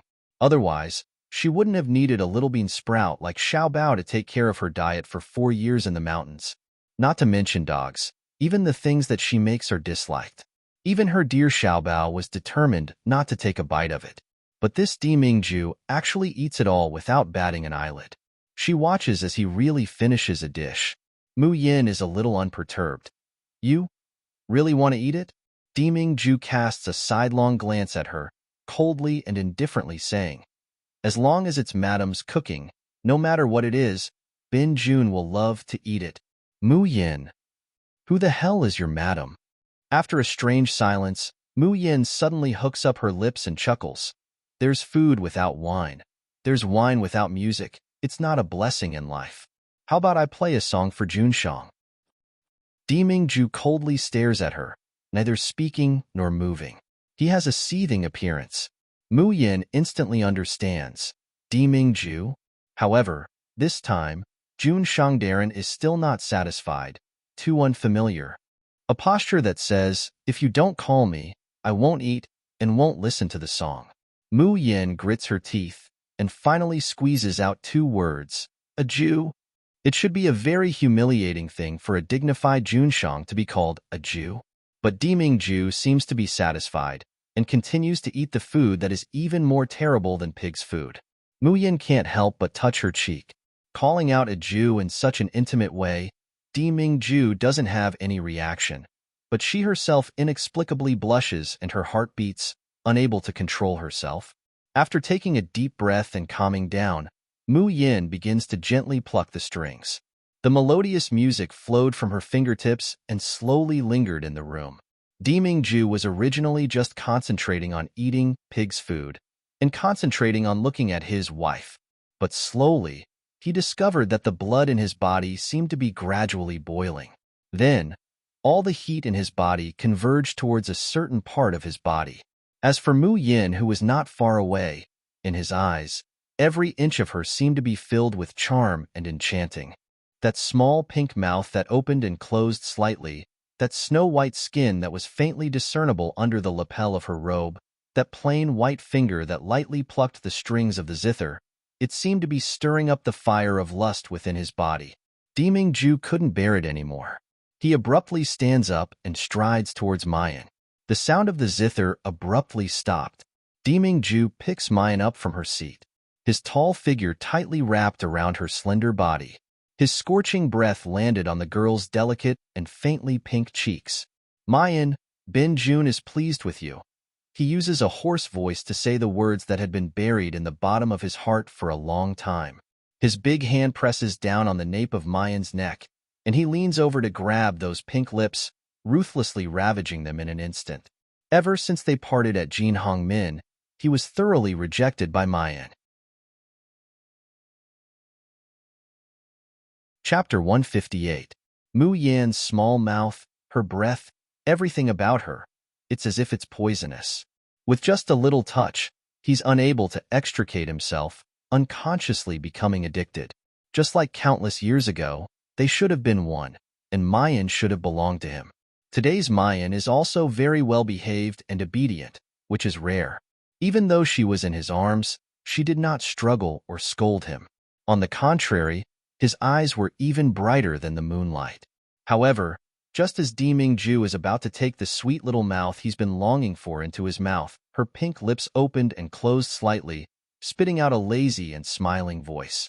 5, 4. Deming Ju stares blankly, subconsciously stopping his movements. What did you say? Mu Yin, on the other hand, was full of smiles. A hint of craftiness appeared between his brows, faintly discernible as he continued, 3, 2, 1. As soon as the last word, 1, was uttered, Deming Ju feels weak and dizzy all over. For a moment, he could not stand steadily and was about to fall. He gritted his teeth and glared at the little woman in front of him. What did you do? The smile on Mayan's beautiful face becomes more and more like a flower. Why don't you take a guess? Deming Ju's eyes redden. He reaches out, wanting to ruthlessly rub this hateful little woman into his bosom. However, Mu Yin nimbly turns around and dodges it. A charming smile appeared on her bright and beautiful face. What's the matter? Why is your face so red? June. Mu Yin. Deming Ju growled.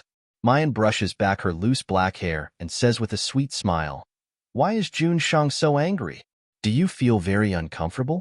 Why don't I go to Ingshun courtyard now and call a courtesan queen over for you? With that, she leisurely turned around and was about to leave the room. Today, in order to scheme against Deming Ju, she has put in a lot of effort. Even his personal cooking, which he had not done for several years, was now being used. That seemingly dark, inedible food is actually mixed with a special draft concocted according to the prescription that Bailey Lewin had left behind. Just taking it would not have any effect. Moreover, it was colorless and odorless, so no one would be able to detect it. But once combined with the sound of the Tian Emochin and the skill, floating like a dream. But it can spread out the efficacy of the draft by 1,000 times.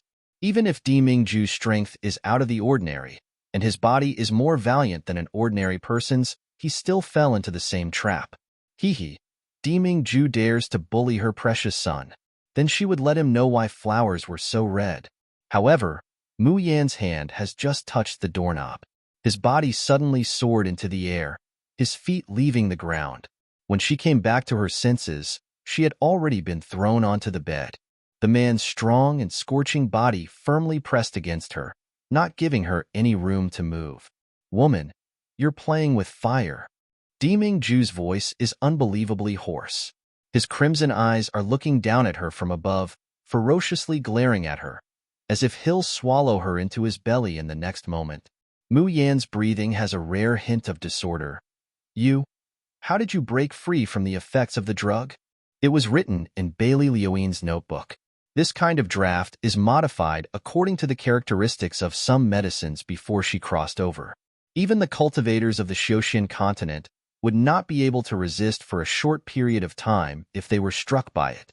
Mu Yan originally thought that letting Deming Ju burn with lust in this room for half an hour could be considered as taking revenge for Xiaobao. After half an hour, the effects of the drug would naturally disappear, and there wouldn't be any side effects to the body. But she didn't think that. Chapter 159. No, that's not right. Mu Yan sees the man's flushed cheeks and his eyes are filled with lust. She thinks that this is bad. Deming Ju didn't remove the effect of the drug, rather, he directly resisted it. He wasn't completely powerless and unable to move, but he was still burning with lust. This time, she had really shot herself in the foot. Mayan's complexion changes again and again, just as she is about to open her mouth to say something. However, the man had already blocked her lips and tongue. A strong, overbearing, invasive aura instantly wreaked havoc in her mouth. It was as if he couldn't wait to tear her apart, swallow her whole, and assimilate her flesh and blood. And the hands that were hugging her began to be dishonest. Mu Yan's pupils suddenly constricted, and she fiercely gritted her teeth. The taste of blood instantly filled his mouth. The man on top of her let out a muffled groan and regained some of his senses. However, he continued to stare at her like a wolf. Mu Yan swallows her saliva. I can give you the antidote. No. Deming Ju resolutely refuses. You are Bin Jun's antidote. Mu Yan. Believe it or not, I will castrate you, you stinking hooligan. Deming Ju's hand slowly caresses her warm and soft face. His voice is heavy, as if he's suppressing an endless tide of emotions. Woman, it was you who provoked Bin Jun first. As soon as these words come out, Mayan's body fiercely trembles. Memories from a long time ago came flooding back like a surging tide. The damp and dark cave, the man's body that was as hot as fire, the desire that was tormented by desire, and the tearing pain. Even after Deming Ju says these words, he also stares blankly, slightly wrinkling his brows. Why did this scene and these words feel so familiar? But in the next moment, Mu Yan's eyes have already turned cold. She flicked her slender fingers in the air. Zhang, not too far away. The Tian Emo Qin seems to feel its master's summons. It suddenly floated up from the table and hovered in the air. The zither strings follow the movements of Mayan's fingers, playing on their own, producing a noise like a torrential rain. The sudden sound of the zither startles Deming Ju. The force restraining Mayan also slightly relaxes. This was the moment. Mu Yan abruptly bends her knee and ruthlessly slams it into a certain, indescribable position of the man. With a loud bang, the bed collapsed, and the dust on the beams fell down. Immediately after, Deming Ju lets out an earth-shattering roar. Jun Mayan, you're murdering your husband. Mayan is standing not too far away, holding the Tian Emo Qin in her hands. Her long hair flutters without any wind, and her smile is charming, like an evildoer who can turn the whole world upside down. Where did this husband come from? Could it be that Jun Shang has forgotten that my husband is still buried in the ground? The one I'm trying to kill now is just a lecher. Deming Ju simply gnashes his teeth in hatred. Why was this woman not willing to be like other women, adore him, and submit to him?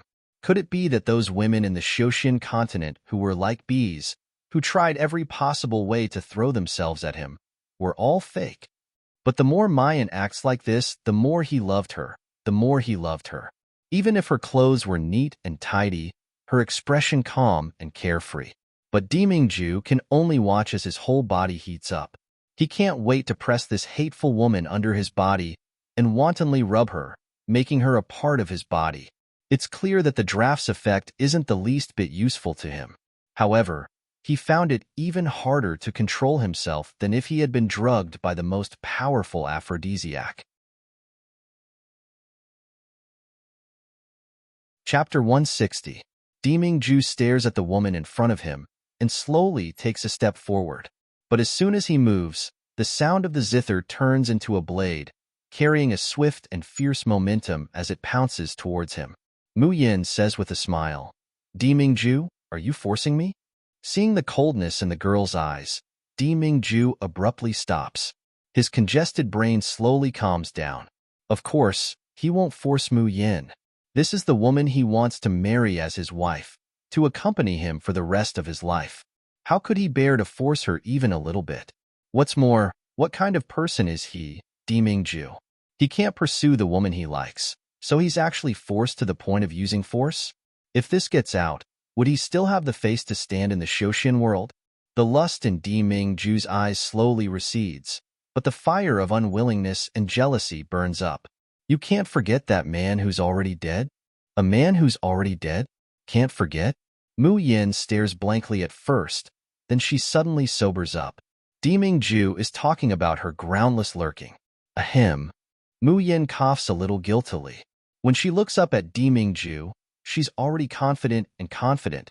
He's my baby's biological father. I can't forget him, and my feelings are deeply rooted. Is there a problem? Dimingju is simply angered to death by this woman. He's the dignified emperor of the polar domain, the #1 person in the Shoshin continent. How could he lose to a dead man?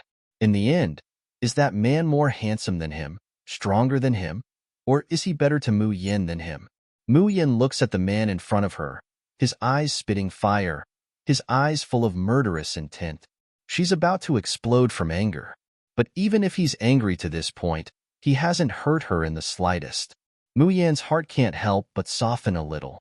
She sighs softly and says, "Dimingju, I don't know who you are or what your identity is, but if you want a woman, you certainly don't lack one. Why do you have to waste your time on me, who is already married and has a child? Why do you insist on forcing me?"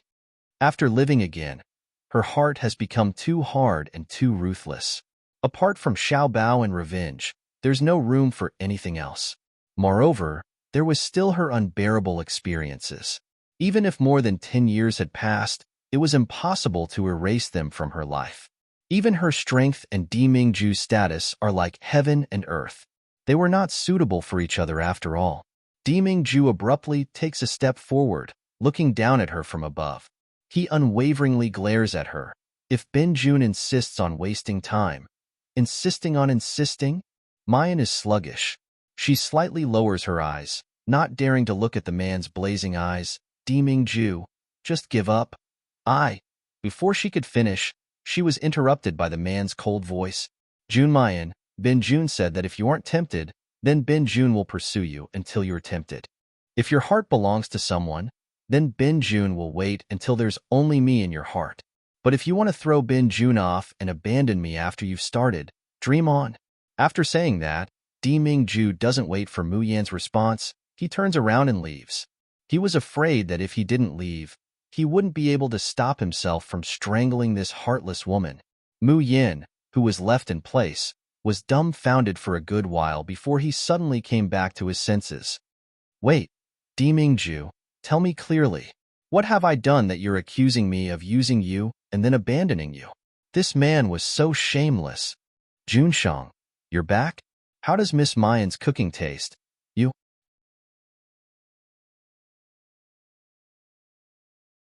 Chapter 161.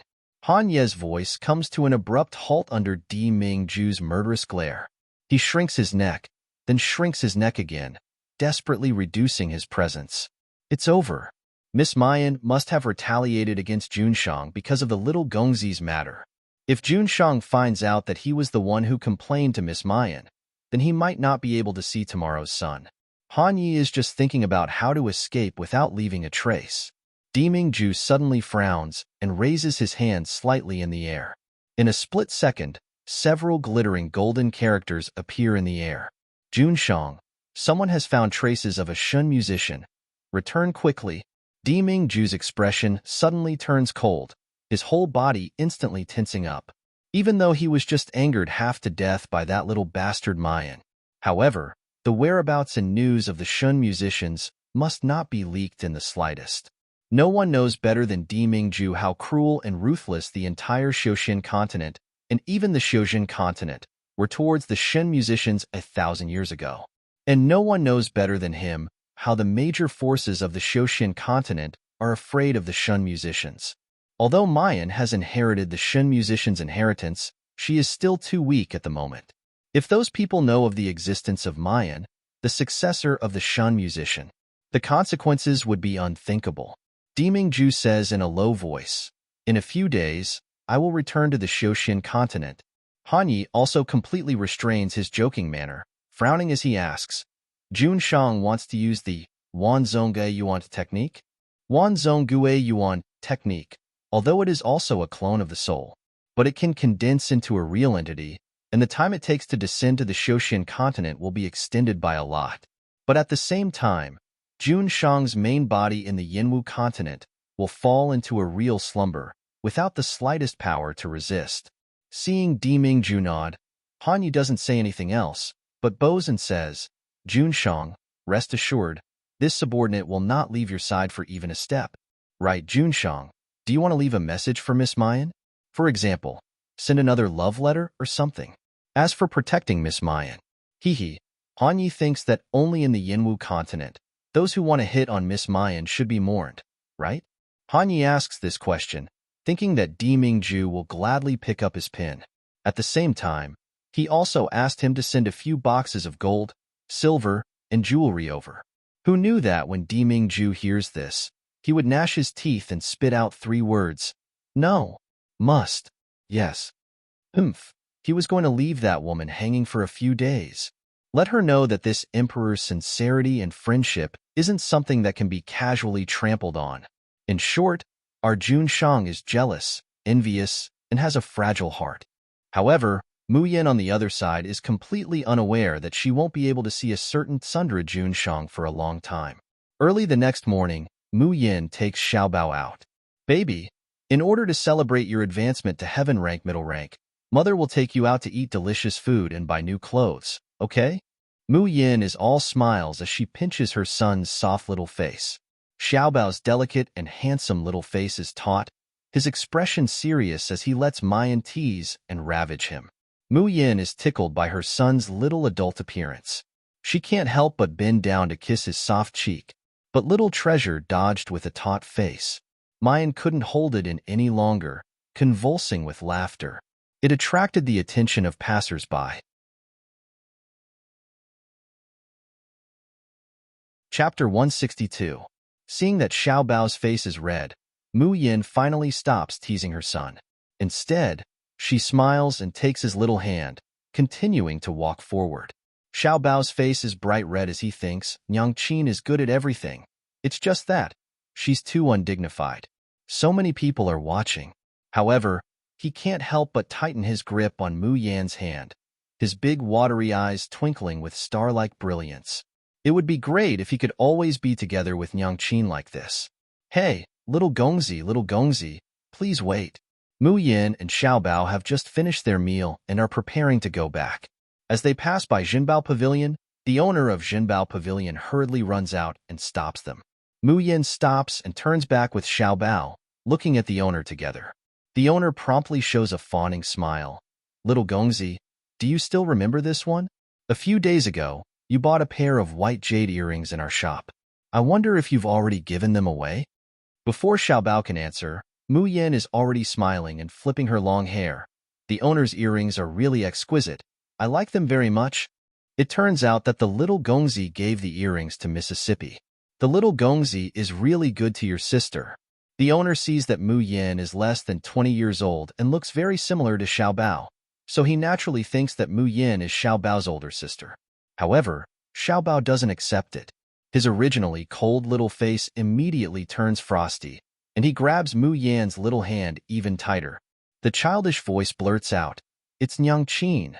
The owner has experienced this little ancestor's terrible coercion. He shivers in fright for a moment and almost escapes. But hearing Xiao Bao's words, he stares blankly for a moment. Then, he comes back to his senses and promptly flatters even more. So that's how it is. The little Gongzi is really filial. Madam, you're really blessed. Mu Yin smiles warmly. Shopkeeper, no need to panic. I don't know what's the matter for you to stop us too. It's like this. The earrings that the little Gongzi bought last time are actually. Halfway through his words, the owner suddenly widens his eyes. Pointing at the white jade bracelet on Mu Yan's hand, he says in disbelief, "This. How come this white jade bracelet is also on your hand?" Mu Yin is also stunned by his words. For a moment, she doesn't know how to answer. Could it be that the white jade bracelet could not be in her hands?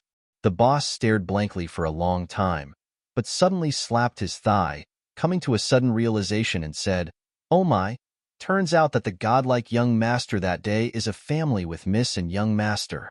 These white jade dragon and phoenix earrings and bracelet are actually for you, Mississippi.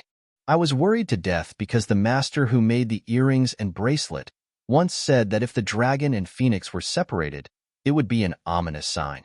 Now that the dragon and phoenix bringing prosperity are both in Madam's hands, I am truly relieved." As he spoke, he looked at Lil Bao in a reproachful manner. "Little young master, you and that young master are clearly family. Why did you have to go against the Dragon King's temple that day? You don't know each other, do you?" At this moment, the boss no longer doubted the identity of this family. Why? Because they were too well matched. Not only was the woman in front of him extremely beautiful, but there was also a kind of grace and otherworldly aura that came from her bones. As for the man from that day, there was no need to talk about him. With a single glance, one could tell that he had been in a high position for a long time. The most obvious one was this young master. Chapter 163. This was clearly an auspicious, happy, and wealthy family. Xiao Bao glared at the boss. Whose family with that shameless lecher? It's a pity that the boss didn't receive his fierce gaze. He was still praising Mu Yin with a smile. "Madam is really blessed. Your husband loves you so much, and your son is so filial to you, Mu Yin." However, without waiting for the boss to finish, without waiting for Mu Yin to ask, Xiao Bao directly pulls Mu Yin away with a fierce face. Along the way, no matter how Mu Yin asked, Xiao Bao refused to say anything. He couldn't compete with that man in robbing, and he also couldn't compete with him in martial arts. He wouldn't say such a shameful thing. He wouldn't let his mother know. Humph. Mu Yin has just returned to Junji drugstore with Xiao Bao when she discovers that there are a lot of people sitting in the originally deserted drugstore. That's because Junji drugstore sells very few special drafts every day. In the wee hours of the morning and early in the morning, there would always be a crowd of people who wished they could flatten the medicine shop. However, it would only take a quarter of an hour for these people to completely disperse, because the special drafts are sold out. Since they were all sold out, what were they still doing here? Naturally, they would have to line up again the next morning. But what's strange is that it's already evening when Mayan comes back today. Not only is the shop not deserted, it's also crowded with dozens of people. As the host, Chen Qingfeng was cowering in a corner, his face pale and trembling. Yin Haoyan, who was also in the living room, was tense, as if he was facing a great enemy. As soon as he discovers that Mayan has entered, Chen Qingfeng rushes over as if he has caught a life-saving straw. "Miss June, little Gongzi, you're finally back." If he didn't come back soon, he would have fainted from fright. Mu Yin indifferently looks over and quickly understands why Chen Qingfeng is so afraid, and why Yin Haoyan is acting as if he's facing a formidable enemy. Because at this time, the people sitting in this shop were all from the Ghost City. Ru Yin and Old Tao were among them. There are also some people who aren't ghost envoys of the Ghost City, but Mayan has seen them in Wanrenku and the beast-fighting Coliseum. They were all slaves who were used to seeing blood or cruel and ruthless outlaws. TSK, what is the ghost city trying to do? Could it be that he was here to take revenge for what happened a few days ago? Greetings, Miss June. Just as she was thinking, she saw a middle-aged man with white hair stand up from the crowd. He respectfully cupped his hands towards her. This one is the Ghost City's King of Hell, Xia Yi. Today, I have disturbed Miss June, and I have specially come to apologize to you. I hope that you, as a great man, will not hold grudges for the offenses of a lowly man, and forgive our Ghost City's rudeness towards you. Ga? Chen Qingfeng turned his head in a daze and looked at the middle-aged man, unable to believe his ears. Even Yin Haoyan's eyes widened in shock. Just now, who did that middle-aged man say he was? Ghost City's King of Hell? God, that's the Ghost King of the Ghost City that even the emperors of Qi Yin, Jingcheng, and Huangyao don't pay attention to? Ah? Why would he appear here? Moreover, the Ghost City's King of Hell actually came to apologize to Miss June? Chen Qingfeng felt that either his ears were damaged or he was hearing things. Mu Yin, on the other hand, had a leisurely expression and sat down on a chair at the side without any joy or anger. Xiaobao gave her a cup of tea, and Mu Yin smiled as she took the teacup and hugged Xiaobao in her arms. She sipped the tea and unhurriedly smiled. Ghost King Xia, don't tell me you don't blame me for destroying the Ghost City and even emptying the Ghost City? Chapter 164. Thumpy. Chen Qingfeng doesn't stand firm and falls to the ground. Oh my God. What did he just hear? Miss June. She destroyed the Ghost City. How is this possible? That's the Ghost City. There's only one in the entire Qi Yin country, and there are several pre-celestial powerhouses. Miss June actually destroyed it? Xia Yi hears Mu Yan's words and smiles wryly. Miss June must be joking. The matter the day before yesterday was my Ghost City's fault. Even if Miss June destroyed it, it's still our own fault. Mu Yin says with a smile that isn't a smile. Oh, if you're not here to denounce us, then you've come with such a big attitude today. I said, today is our Ghost City's apology. Xia Yi clenches his teeth and waves his hand behind him. Ru Yin and Old Tao immediately step forward and respectfully kneel down towards Mu Yin. Greetings, Master. Immediately after, those dozens of fiendish slaves also kneel down, shouting in a sparse manner, Greetings, Master. Mu Yin raises her eyebrows. What did you call me? Ru Yin raises her head, her pair of beautiful eyes watching Mu Yin. She enunciates each word. Ru Yin is willing to leave the Ghost City and follow Master. Henceforth, if I have second thoughts, heaven and earth will not tolerate it. Old Tao also raises his head, speaking in a rough voice. I, Old Tao, also ask to leave the Ghost City. Henceforth, I will be Master's person. I ask Master to not despise this Old Tao for his vulgarity. Those dozens of slaves don't speak. Instead, each and every one of them stealthily glances at Mu Yin. Mu Yin looks at Xia Yi. Ghost King Xia, what do you mean? These people are the Ghost City's apology to Miss June. Xia Yi stands up and says with a dignified expression, I hope that all the conflicts in the Ghost City the day before yesterday can end here. I don't know what Miss June thinks. Xia Yi's heart is bleeding as he says these words. This time, Xia Yin's Ghost City's losses are really too great. It can almost be said to be a complete wipeout. Not to mention that all the treasures were plundered by Mu Yin. Several halls collapsed, and most of the slaves of Wanrenku and the beast-fighting Coliseum escaped. The ones who are the most distressed are the 5 magistrates. 5 pre-celestial powerhouses, and not a single one is left. Do you know how many drafts and resources the Ghost City needs to cultivate a pre-celestial expert? But as it happens, not only can he not pursue this matter with Mu Yin, he also has to send the person over to apologize to Mu Yin. They can only hope that this madam will forget the grudge with the Ghost City and not trouble them again in the future. Otherwise, Xia Yi really doesn't know what kind of miserable situation that terrible man will make their Ghost City fall into. Mu Yin, on the other hand, looks pensive. She looks at Ru Yin and the others, then looks at Xia Yi. Only then does she smile faintly. All right, then I thank Ghost King Xia and the Ghost City for their good intentions. After sending them off, Xiaoyi turned around and left. Mu Yin lets Ru Yin and Old Tao get up. She slowly asks, after I was unconscious that day, what else happened in the Ghost City? Tell me in full detail.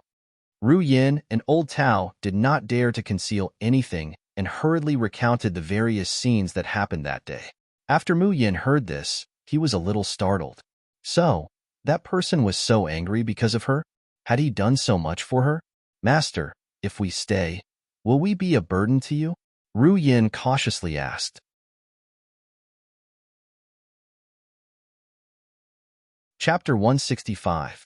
These days, she's been busy familiarizing herself with the Shun musician skills and refining special drafts, so she doesn't have time to work. But she has long wanted to establish her own power. In this life, what she wants to do is to ruin Gong Qianchua's reputation and make her lose everything. She wants to make Huang Yao's #1 sect, the Heavenly Road sect, fall apart and disappear from the world. No one knows better than her how strong Jing Cheng's royal family and the Heavenly Road sect are, and how complicated Gong Qianchua's forces are scattered all over the place. If she doesn't have enough power and strength, how could she avenge the blood feud of her past life? During this time, Mayan has come to understand that Chun Qingfeng really isn't suitable for doing business. Originally, she was thinking about whether or not to hire a shrewd shopkeeper. Now that Ru Yin and Old Tao have arrived, Mayan feels a lot less worried. Ru Yin, from now on, you'll be in charge of Junji Drugstore's business. Old Tao, you'll assist Ru Yin. Tell those people who have crooked ideas that if they want to buy my Junji Drugstore's drafts, they must abide by the rules. Otherwise, I'll beat them out with a stick. As Mayan refines more and more special drafts, the effects are becoming more and more heaven-defying. It's impossible to say that there aren't people in Xi'an who want to plunder, buy and sell by force. Ru Yin and Old Tao shiver, seeing the joy in each other's eyes. They bow and say, yes, Mississippi. They didn't expect that as soon as they arrived, Mayan would actually entrust them with such a heavy responsibility. This means that she doesn't treat them as outsiders at all. However, Ru Yin and Old Tao are happy, while Chen Qingfeng is dejected, almost about to cry. Mayan looks at Chen Qingfeng in amusement. Come with me. Chen Qingfeng hangs his head and follows her unhappily. After entering, Mayan picks up an orange, feeds half to her son, and unhurriedly puts the other half into her mouth. She asks, do you know why I didn't let you manage Junji Drugstore? Chen Qingfeng's eyes are red, and he's holding back his tears. I know. I'm too stupid, too useless. But Miss June, can you not abandon me? Don't mention Ru Yin. Even an ordinary drugstore shopkeeper is better than him by 100 times. If someone else had the heaven-defying drafts that Mayan had refined, they would have already made their business flourish and become popular in Xi'an. But what about him? There's an empty mountain of treasures, but up until now, except for when drafts are sold, the entire shop is still deserted, and there's no income at all. Mu Yin almost choked to death on an orange. What did he mean by not abandoning him? Seriously, who did she offend these days? Every single one of them made it seem as if she had used them and then abandoned them. Cough. Mu Yin took the towel that Xiaobao handed over, wiped her mouth and said, all right, wipe your tears. How old are you? Crying in front of Xiaobao. Don't you feel ashamed? I'm not letting you manage the medicine shop because there are more important things for you to do. Something more important? Chen Qingfeng glares at Mayan with his rabbit-like red eyes. Mayan raises her hand and throws an ancient book in front of Chen Qingfeng. I remember you saying that you have some basic knowledge of alchemy. In half a month, digest the contents of this notebook.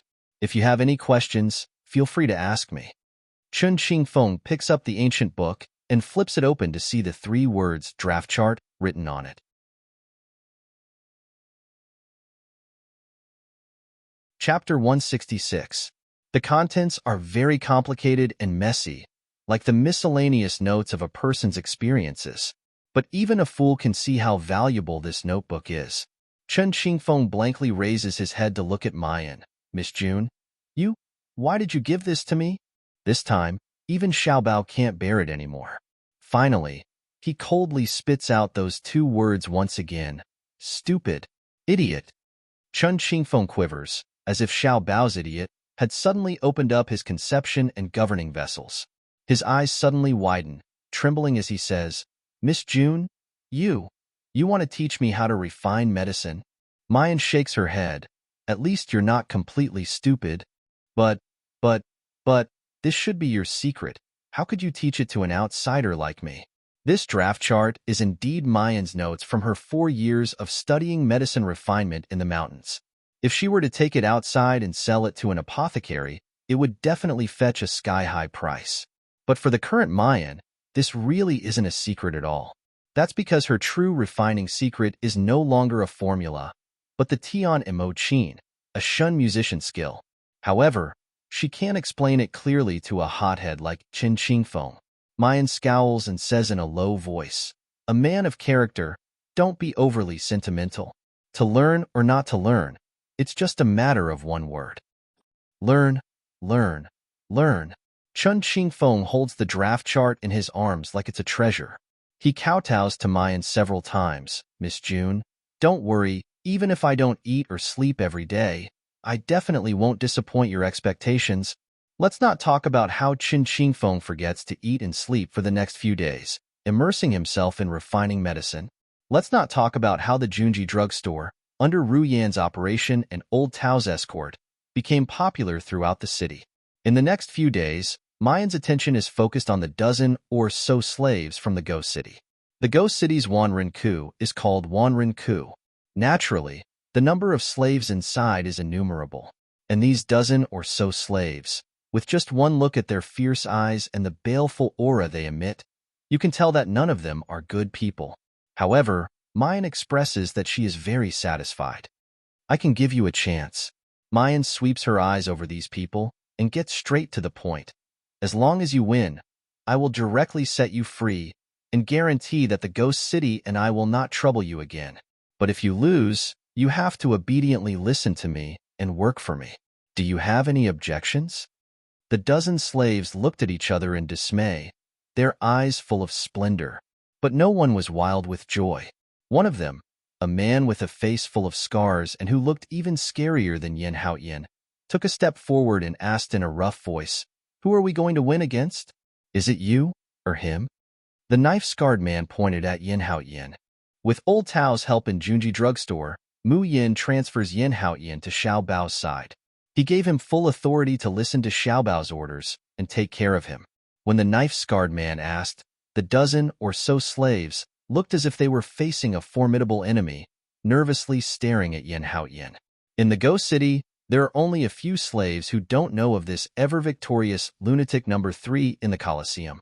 Even if there are a few among them who have a higher cultivation than Yin Haoyan, they have never been able to gain any advantage from his hands. Seeing the expressions of these slaves, the corners of Mayan's lips slightly rise, revealing a light smile that is indescribably bright and moving.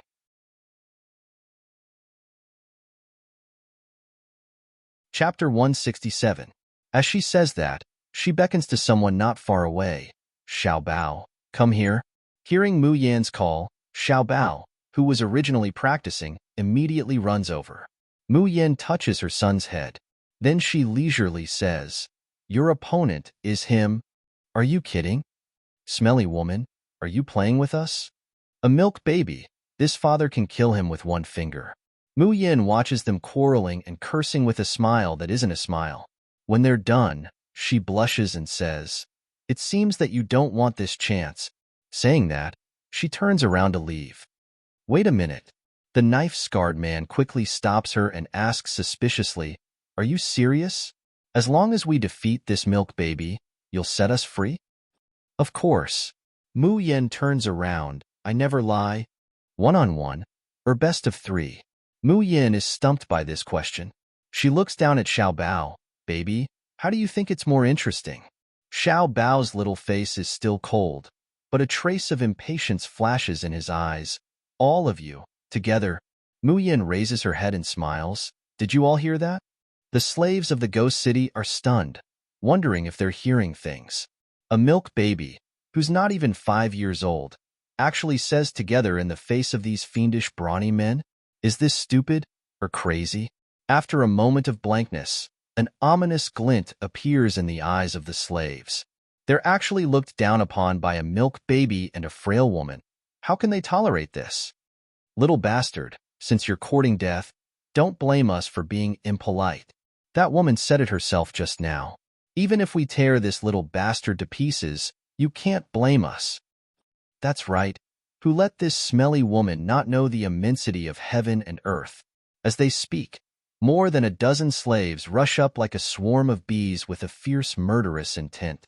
Mu Yin slowly takes a step back, wraps her arms around her chest, and watches this one-sided battle that's about to be one-sided. The expressionless Yin Haoyin finally can't help but look at her, then at the slaves besieging the young master, and shakes his head imperceptibly. He could already foresee the miserable future of this group of idiots. Don't be fooled by the smile on young Mrs. face. She would never let off anyone who had humiliated young master. Furthermore, these idiots wanted to defeat the young master? Dream on. Just as this thought flashed through Yin Haoyin's mind, with a loud bang, a huge body was sent flying and landed heavily on the ground, spitting out a mouthful of blood. If there was one, there would be two, and two, there would be three. Following that, the entire courtyard was filled with screams of agony. Then, one by one, the tower-like brawny men were either kicked away or lifted into the air and flung away. In short, after a short quarter of an hour, except for Mu Yin and Yin Haoyin who were watching from the side, the entire courtyard, only a small figure stood proudly in the middle of the courtyard. Around him, there were many bruised and swollen men lying on the ground, screaming miserably. At this moment, all the Ghost City's slaves look at Xiao Bao. Not only were they shocked, but they looked at him as if he was a monster. This was just a 4-year-old kid, a child who didn't even reach their waists.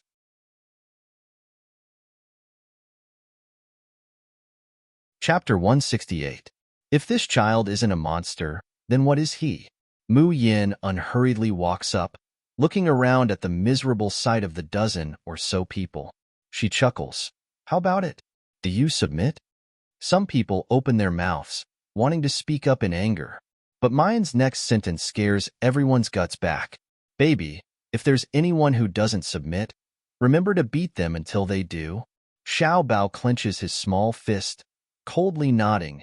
Men, the dozen or so slaves present all shiver in unison. Then, under the leadership of the knife-scarred man, they crawl up one by one and kneel in front of Mu Yin. Slaves are willing to follow master. Mu Yan's expression hardens, and she says in a low voice, Your master is not me, but him, Jun Machin. Mu Yan's hand presses on Xiao Bao's head, making it clear that Xiao Bao is the new master of these slaves. Xiao Bao stares blankly. He looks up at Mu Yin, softly calling out, Nyangqin? Mu Yin smiles at him and shakes her head. She then looks at the dozen or so slaves. Any objections? If she had asked this question a quarter of an hour ago, these dozen or so slaves would definitely have laughed out loud. But now, if Mu Yin wanted them to recognize her as master, these slaves might still hesitate. Recognize Xiao Bao as master? The knife-scarred man clenches his right hand and presses it against his left chest. He bows towards Xiao Bao. Slaves are willing to serve the little young master as master. Slaves are willing to serve the little young master as master. The dozen or so slaves shout in unison. Mu Yin says again, From today onwards, you are no longer slaves, and you don't need to call yourselves slaves. You are members of the Ink Camp, headed by Yin Haoyin, and receive training and unified deployment. In the future, I may assign you all kinds of tasks, but you must always remember one thing. Your highest order and goal is only one, and that is to protect your little master. Anything that conflicts with this order, even if it's me who gives the order, you can refuse to obey. Do you understand? After a moment of silence, the dozen or so slaves, or it should be said that they are members of the Ink Camp, bow in unison and respond in a clear voice.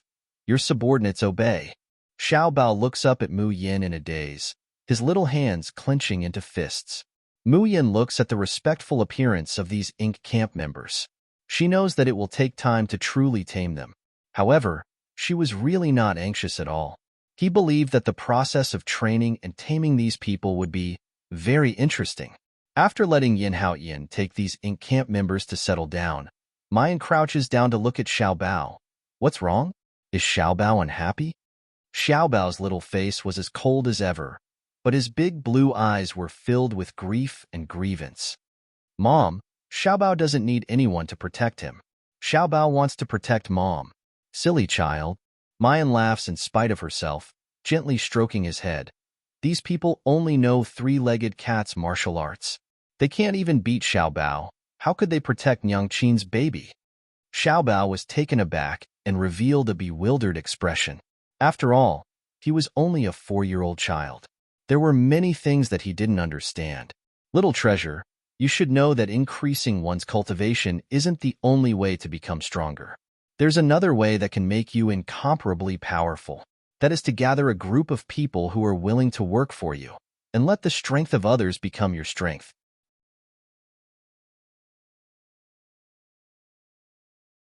Chapter 169. Mayan chuckles. Xiao Bao is really smart, but just defeating them isn't enough. Xiao Bao still has to make them willing to listen to you and be loyal to you. Only in this way can Xiao Bao become strong enough. As strong as that lecher. Xiao Bao clenches his small fists. His big eyes become bright. Then, I can protect Nyang Qin, lecher? Mayan stares blankly for a long time before reacting. Xiao Bao is talking about Di Mingju. She looks at the courtyard next door with a complicated expression.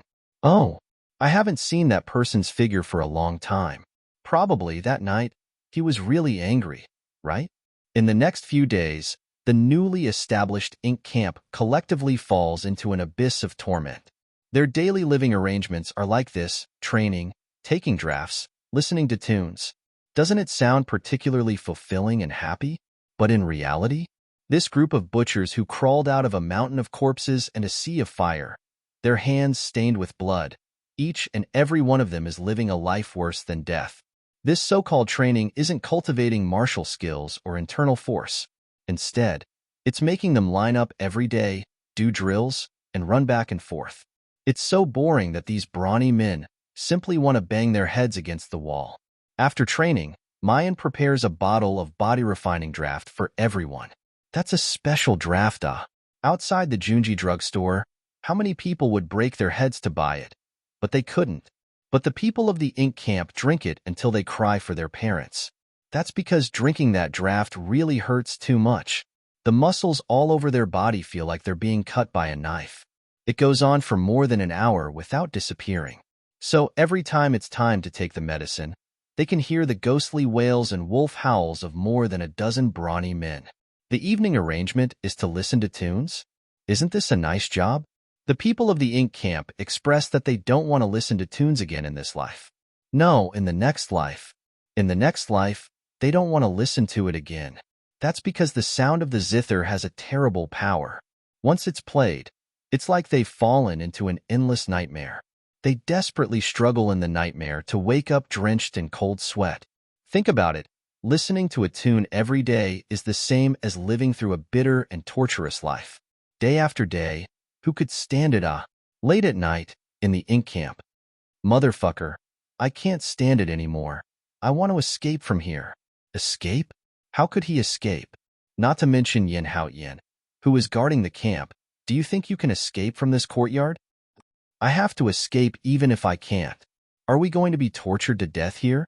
More than a dozen people from the ink camp are gathered together, angrily discussing how to escape from the clutches of that female demon and the little king of hell. Suddenly, a coarse voice interrupted their indignant words. A bunch of idiots. Don't tell me you haven't noticed any changes in our bodies over the past few days?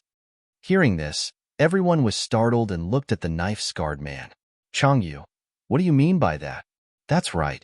Who do you think you are? How dare you call us idiots? The knife-scarred man called Changyu coldly glanced at the few of them, his eyes filled with disdain. You entered the treasure mountain and obtained great benefits, yet you don't know anything and still want to escape. If you aren't idiots, then what are you? Changyu, speak clearly. What kind of great benefits did we obtain?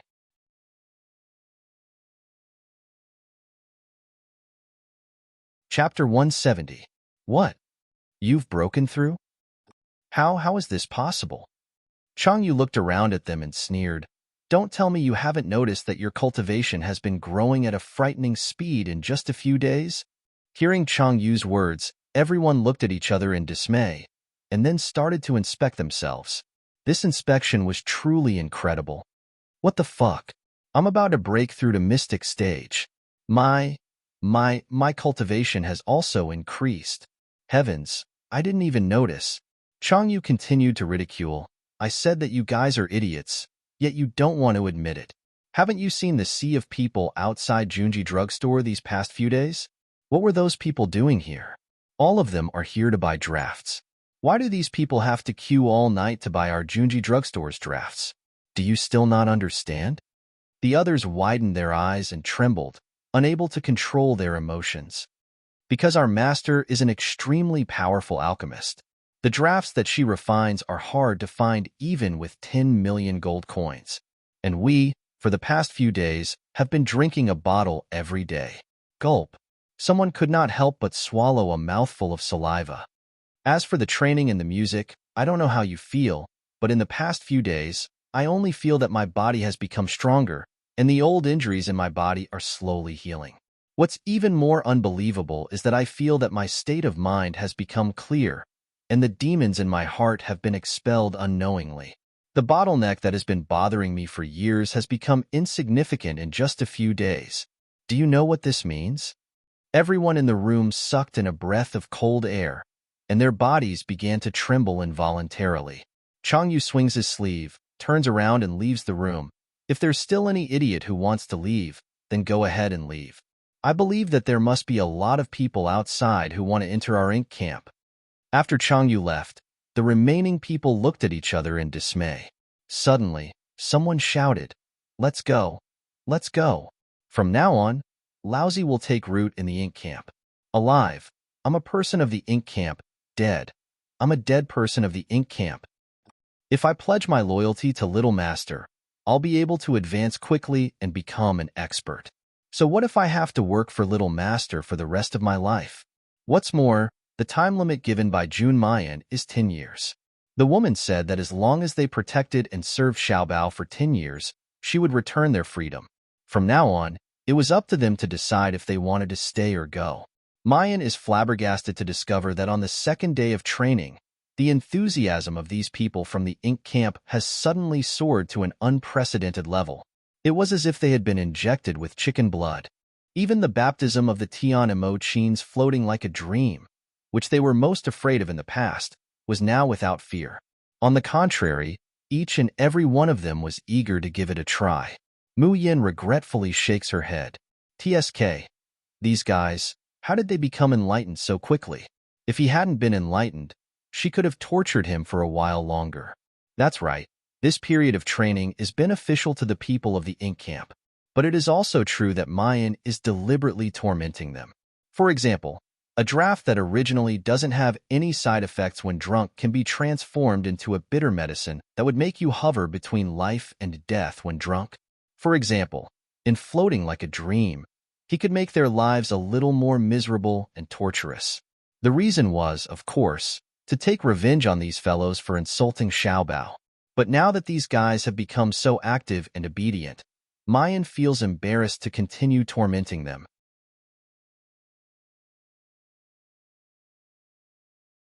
Chapter 171. Mu Yin glances at Changyu and suddenly takes out a bottle of draft. Then, he beckons Xiaobao over. Xiaobao, your subordinates have been training for some time now. Which of them do you think is the most outstanding? Give this bottle of filter of barrier breaking to him. What? Filter of barrier breaking? Was it the filter of barrier breaking worth tens of millions of gold coins? As soon as Mayan says this, each and every one of the ink camp's people turn into Spartans, especially when they saw Xiaobao handing the filter of barrier breaking to Changyu with a deadpan expression. They were even more regretful. They were pigs. What a moron. Why didn't he perform well earlier? Otherwise, the filter of barrier breaking might very well have been theirs. Changyu was flattered and took the filter of barrier breaking from Xiaobao's hands. Although he was already close to breaking through to the earth stage, with the filter of barrier breaking, it was equivalent to sweeping away all obstacles. There would be no danger or side effects during the breakthrough. Moreover, once he broke through, it would be the most stable realm, and he might even be able to rise to an even higher realm. How could he not be happy? Thank you, young master. Chang Yu held the filter of barrier breaking in his hand. His scarred face scrunched up as he smiled. From now on, this subordinate will definitely do his best and pledge his loyalty to Little Master. Xiao Bao nodded and slowly uttered, "You're not bad." Although it was just a simple evaluation, it came from the mouth of the Little Master who valued words like gold. It was not easy at all. Chang Yu's excited body can't help but tremble, and the members of the ink camp at his side are even crazier with jealousy. They swore that they would perform well in the following days and strive for the reward of the filter of barrier breaking, as well as the praise of their young master. When Mu Yin saw this scene, the corners of her mouth hooked up into a faint smile. The autumn wind is rustling, and unwittingly, it's already the annual Lantern Festival of the Yinwu continent. Mu Yin is holding Xiao Bao's hand, followed by Yin Haoyin, leisurely walking on the streets of Xi'an City. Today, the streets were bustling with noise and excitement. Colorful lanterns were hung on both sides of the street, and a dazzling array of goods could be seen below. On this day, both men and women went out together, and there was laughter everywhere. Xiao Bao, is there anything you want? Did Yang Qin buy it for you? Mu Yin held Xiao Bao's hand and lowered her head to ask softly. However, Xiao Bao shook his head, only holding Mu Yan's hand tighter. Neither. As long as he is with his mother, that's enough. Mu Yin, on the other hand, felt a little distressed. Her baby was just too well-behaved, too sensible. Why couldn't he act coquettishly and cry like other children, asking for this and that? Baby, do you think that rabbit lantern is pretty? Mu Yin suddenly points to a lantern hanging outside a shop not far away and asks Xiao Bao, doesn't it look like a fat rabbit? Xiao Bao follows Mu Yan's finger and looks over. Sure enough, he sees a white and plump rabbit lantern. Long ears, red eyes, and a small mouth. She looked really cute, much cuter than the stupid rabbit in the space. In the space, the fat rabbit sneezed like a human. After that, it rubbed its nose with its short claws, turned over and fell to the ground, snoring loudly. Mu Yin saw that Xiao Bao's eyes were sparkling as he looked at the rabbit lantern. She immediately picked him up happily and went to the front of the shop. Boss, I want this rabbit lantern. Boss, give me this lantern.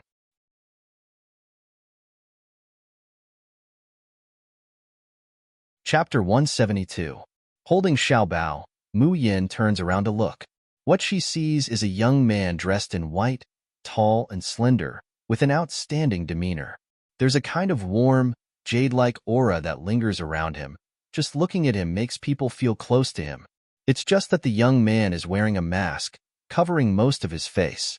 Only a pair of pitch-black clear eyes and soft curved thin lips are exposed.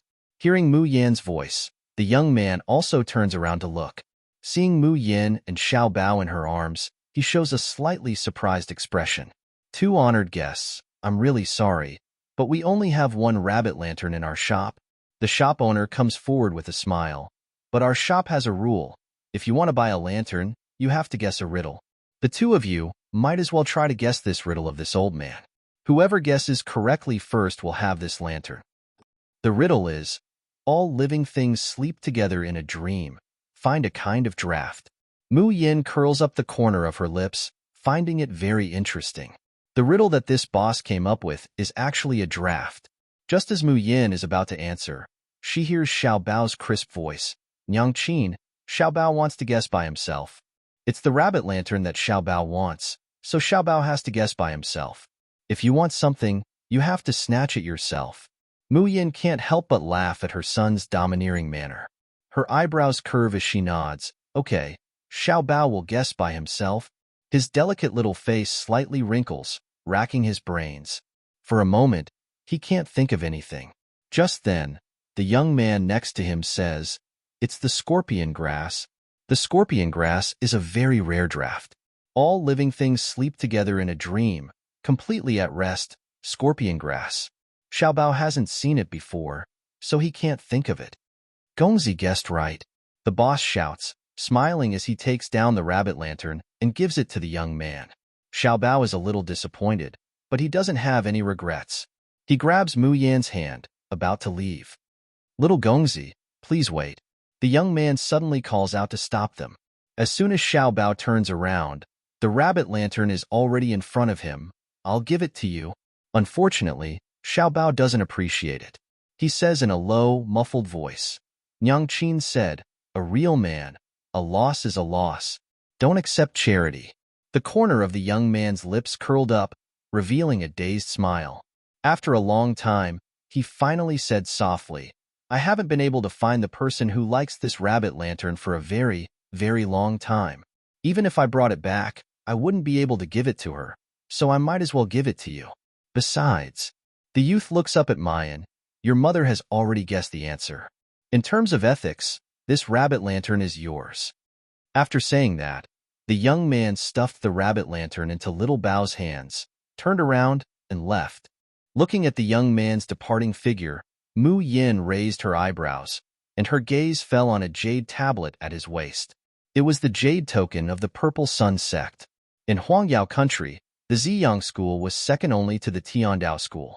In other words, a few years ago, the Ziyang house was only a second or third-rate sect in the Huangyao country. However, in the past 2 years, his reputation had soared, and his strength had soared. Because Ziyang Zong has produced a genius that can shock the entire Yinwu continent, Bai Yichen. Before Gong Qinshue advanced to heaven stage at the age of 22, Bai Yichen was publicly recognized as the #1 genius in the entire Yinwu continent. However, Mu Yin very quickly threw the Ziyang school and the young man to the back of her mind. Holding Xiao Bao's hand, she continues to wander around the flower market. The three people waited until the moon is high in the sky, then they slowly walk back.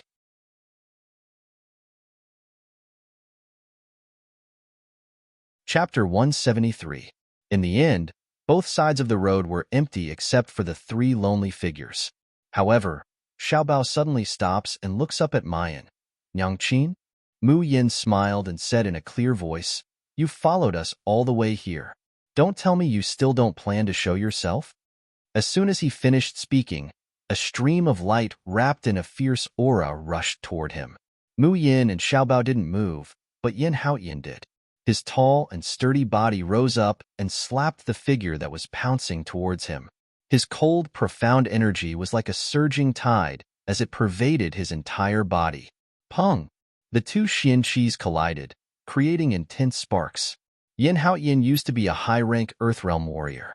Although his cultivation was destroyed, his consciousness was still there. After Mu Yan's treatment, it directly recovered to the early stage of Earth stage. And for more than a month, as the leader of the Ink Camp, he's been training together with the people under him.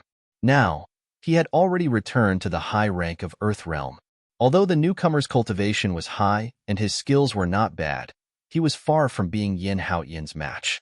Thus, after several breaths of time, the cold light in Yin Haoyin's eyes retracted.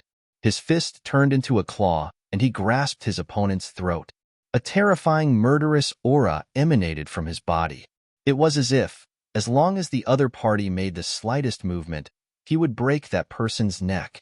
However, in the next moment, a weak and soft voice resounded out, and it caused Yin Haoyin to seem as if he was struck by lightning, causing him to let go of his hand in a daze. Yin Haoyin, I finally found you.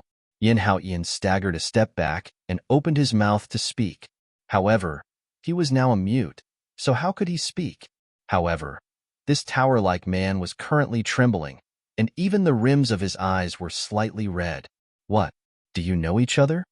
Mu Yin, who had unknowingly walked over, looked at Yin Haoyin, then looked at the person in front of him, revealing a mocking expression. Standing in front of Yin Haoyin was a man with red eyes staring at him. He was dressed in a man's outfit, but with her red lips, white teeth, and a face that was like a peach and plum.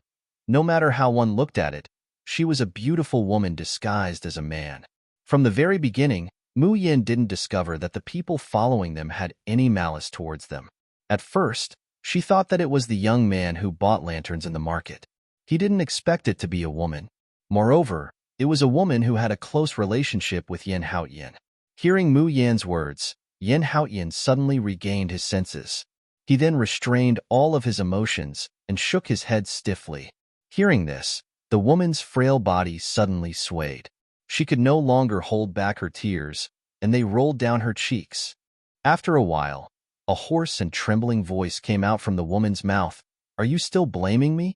If I told you that I didn't want to cancel the engagement that day, would you believe me?" Yin Haoyan closes his eyes, then gently shakes his head and looks at Mayan. Mu Yin said with a smile that was not a smile, "Oh, since you don't know him, then let's go." The woman's teary eyes slowly turn towards Mayan.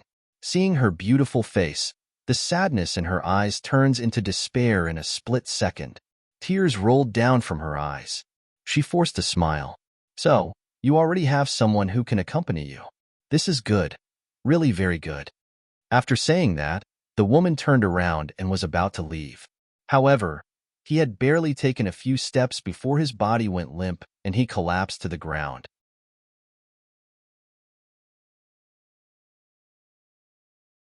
Chapter 174. He sees that the woman in his arms has a deathly pale complexion, her face full of vicissitudes of life and dust. Her eyes are closed, already unconscious. Yin Haoyan couldn't bear it anymore. He raises his head and looks anxiously at Mayan. He opens his mouth to let out an ah sound. Ever since the Ghost City's beast-fighting coliseum was avenged, Yin Haoyan has been grave and stern, indifferent. He rarely even makes a sound. But now, he seems to be going crazy. His eyes have turned crimson. Mayan teasingly says, "Is this what you meant by don't know?" Yin Haoyan hugs the woman with both hands and kneels down with a thud, his eyes full of pleading. Mayan sighs softly. "All right, take her back, I will save her." On the bed, the woman slowly opens her eyes. She's in a daze for a moment, then she suddenly jumps up. Finally awake, a clear and sweet voice suddenly rings out. The woman turns her head and sees a young girl in white pajamas. She's holding a book in her hand, sitting by the candlelight, absent-mindedly looking at her. Under the candlelight, the girl's countenance is indistinct, faintly discernible like a fairy, making people feel ashamed of their inferiority just by looking at her. The woman sadly lowers her head, her face full of desolation. "Tell me, what is your relationship with Yin Haoyan? What do you want to do by following us all the way today?" The woman stiffens her neck and coldly says, "Why should I tell you what my relationship with Haoyan is?" Mayan smirks, her eyes calmly staring at her, "Based on the fact that he's my subordinate now." "Ga?" The woman is dumbfounded. You're not with him? Not that kind of relationship?"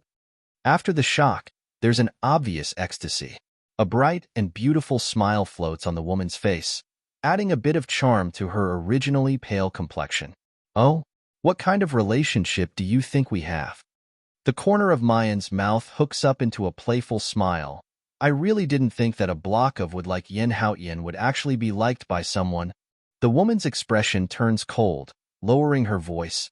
"Haoyan, he's very good."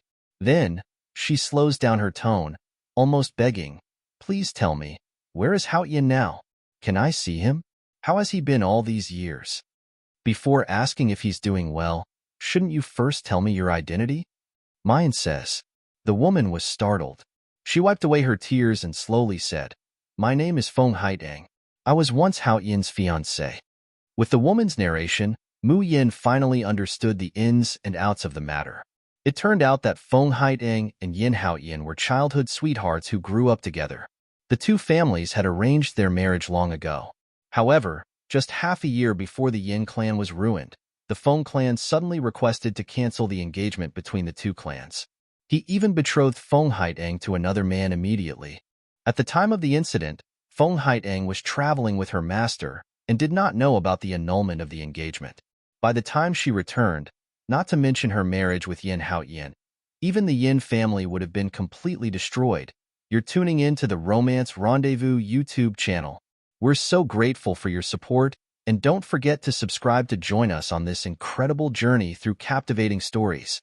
Your generosity through donations truly makes a world of difference, as it's the primary source of revenue that allows me to expand and enhance this channel for you. Thank you from the bottom of my heart for being a part of this adventure.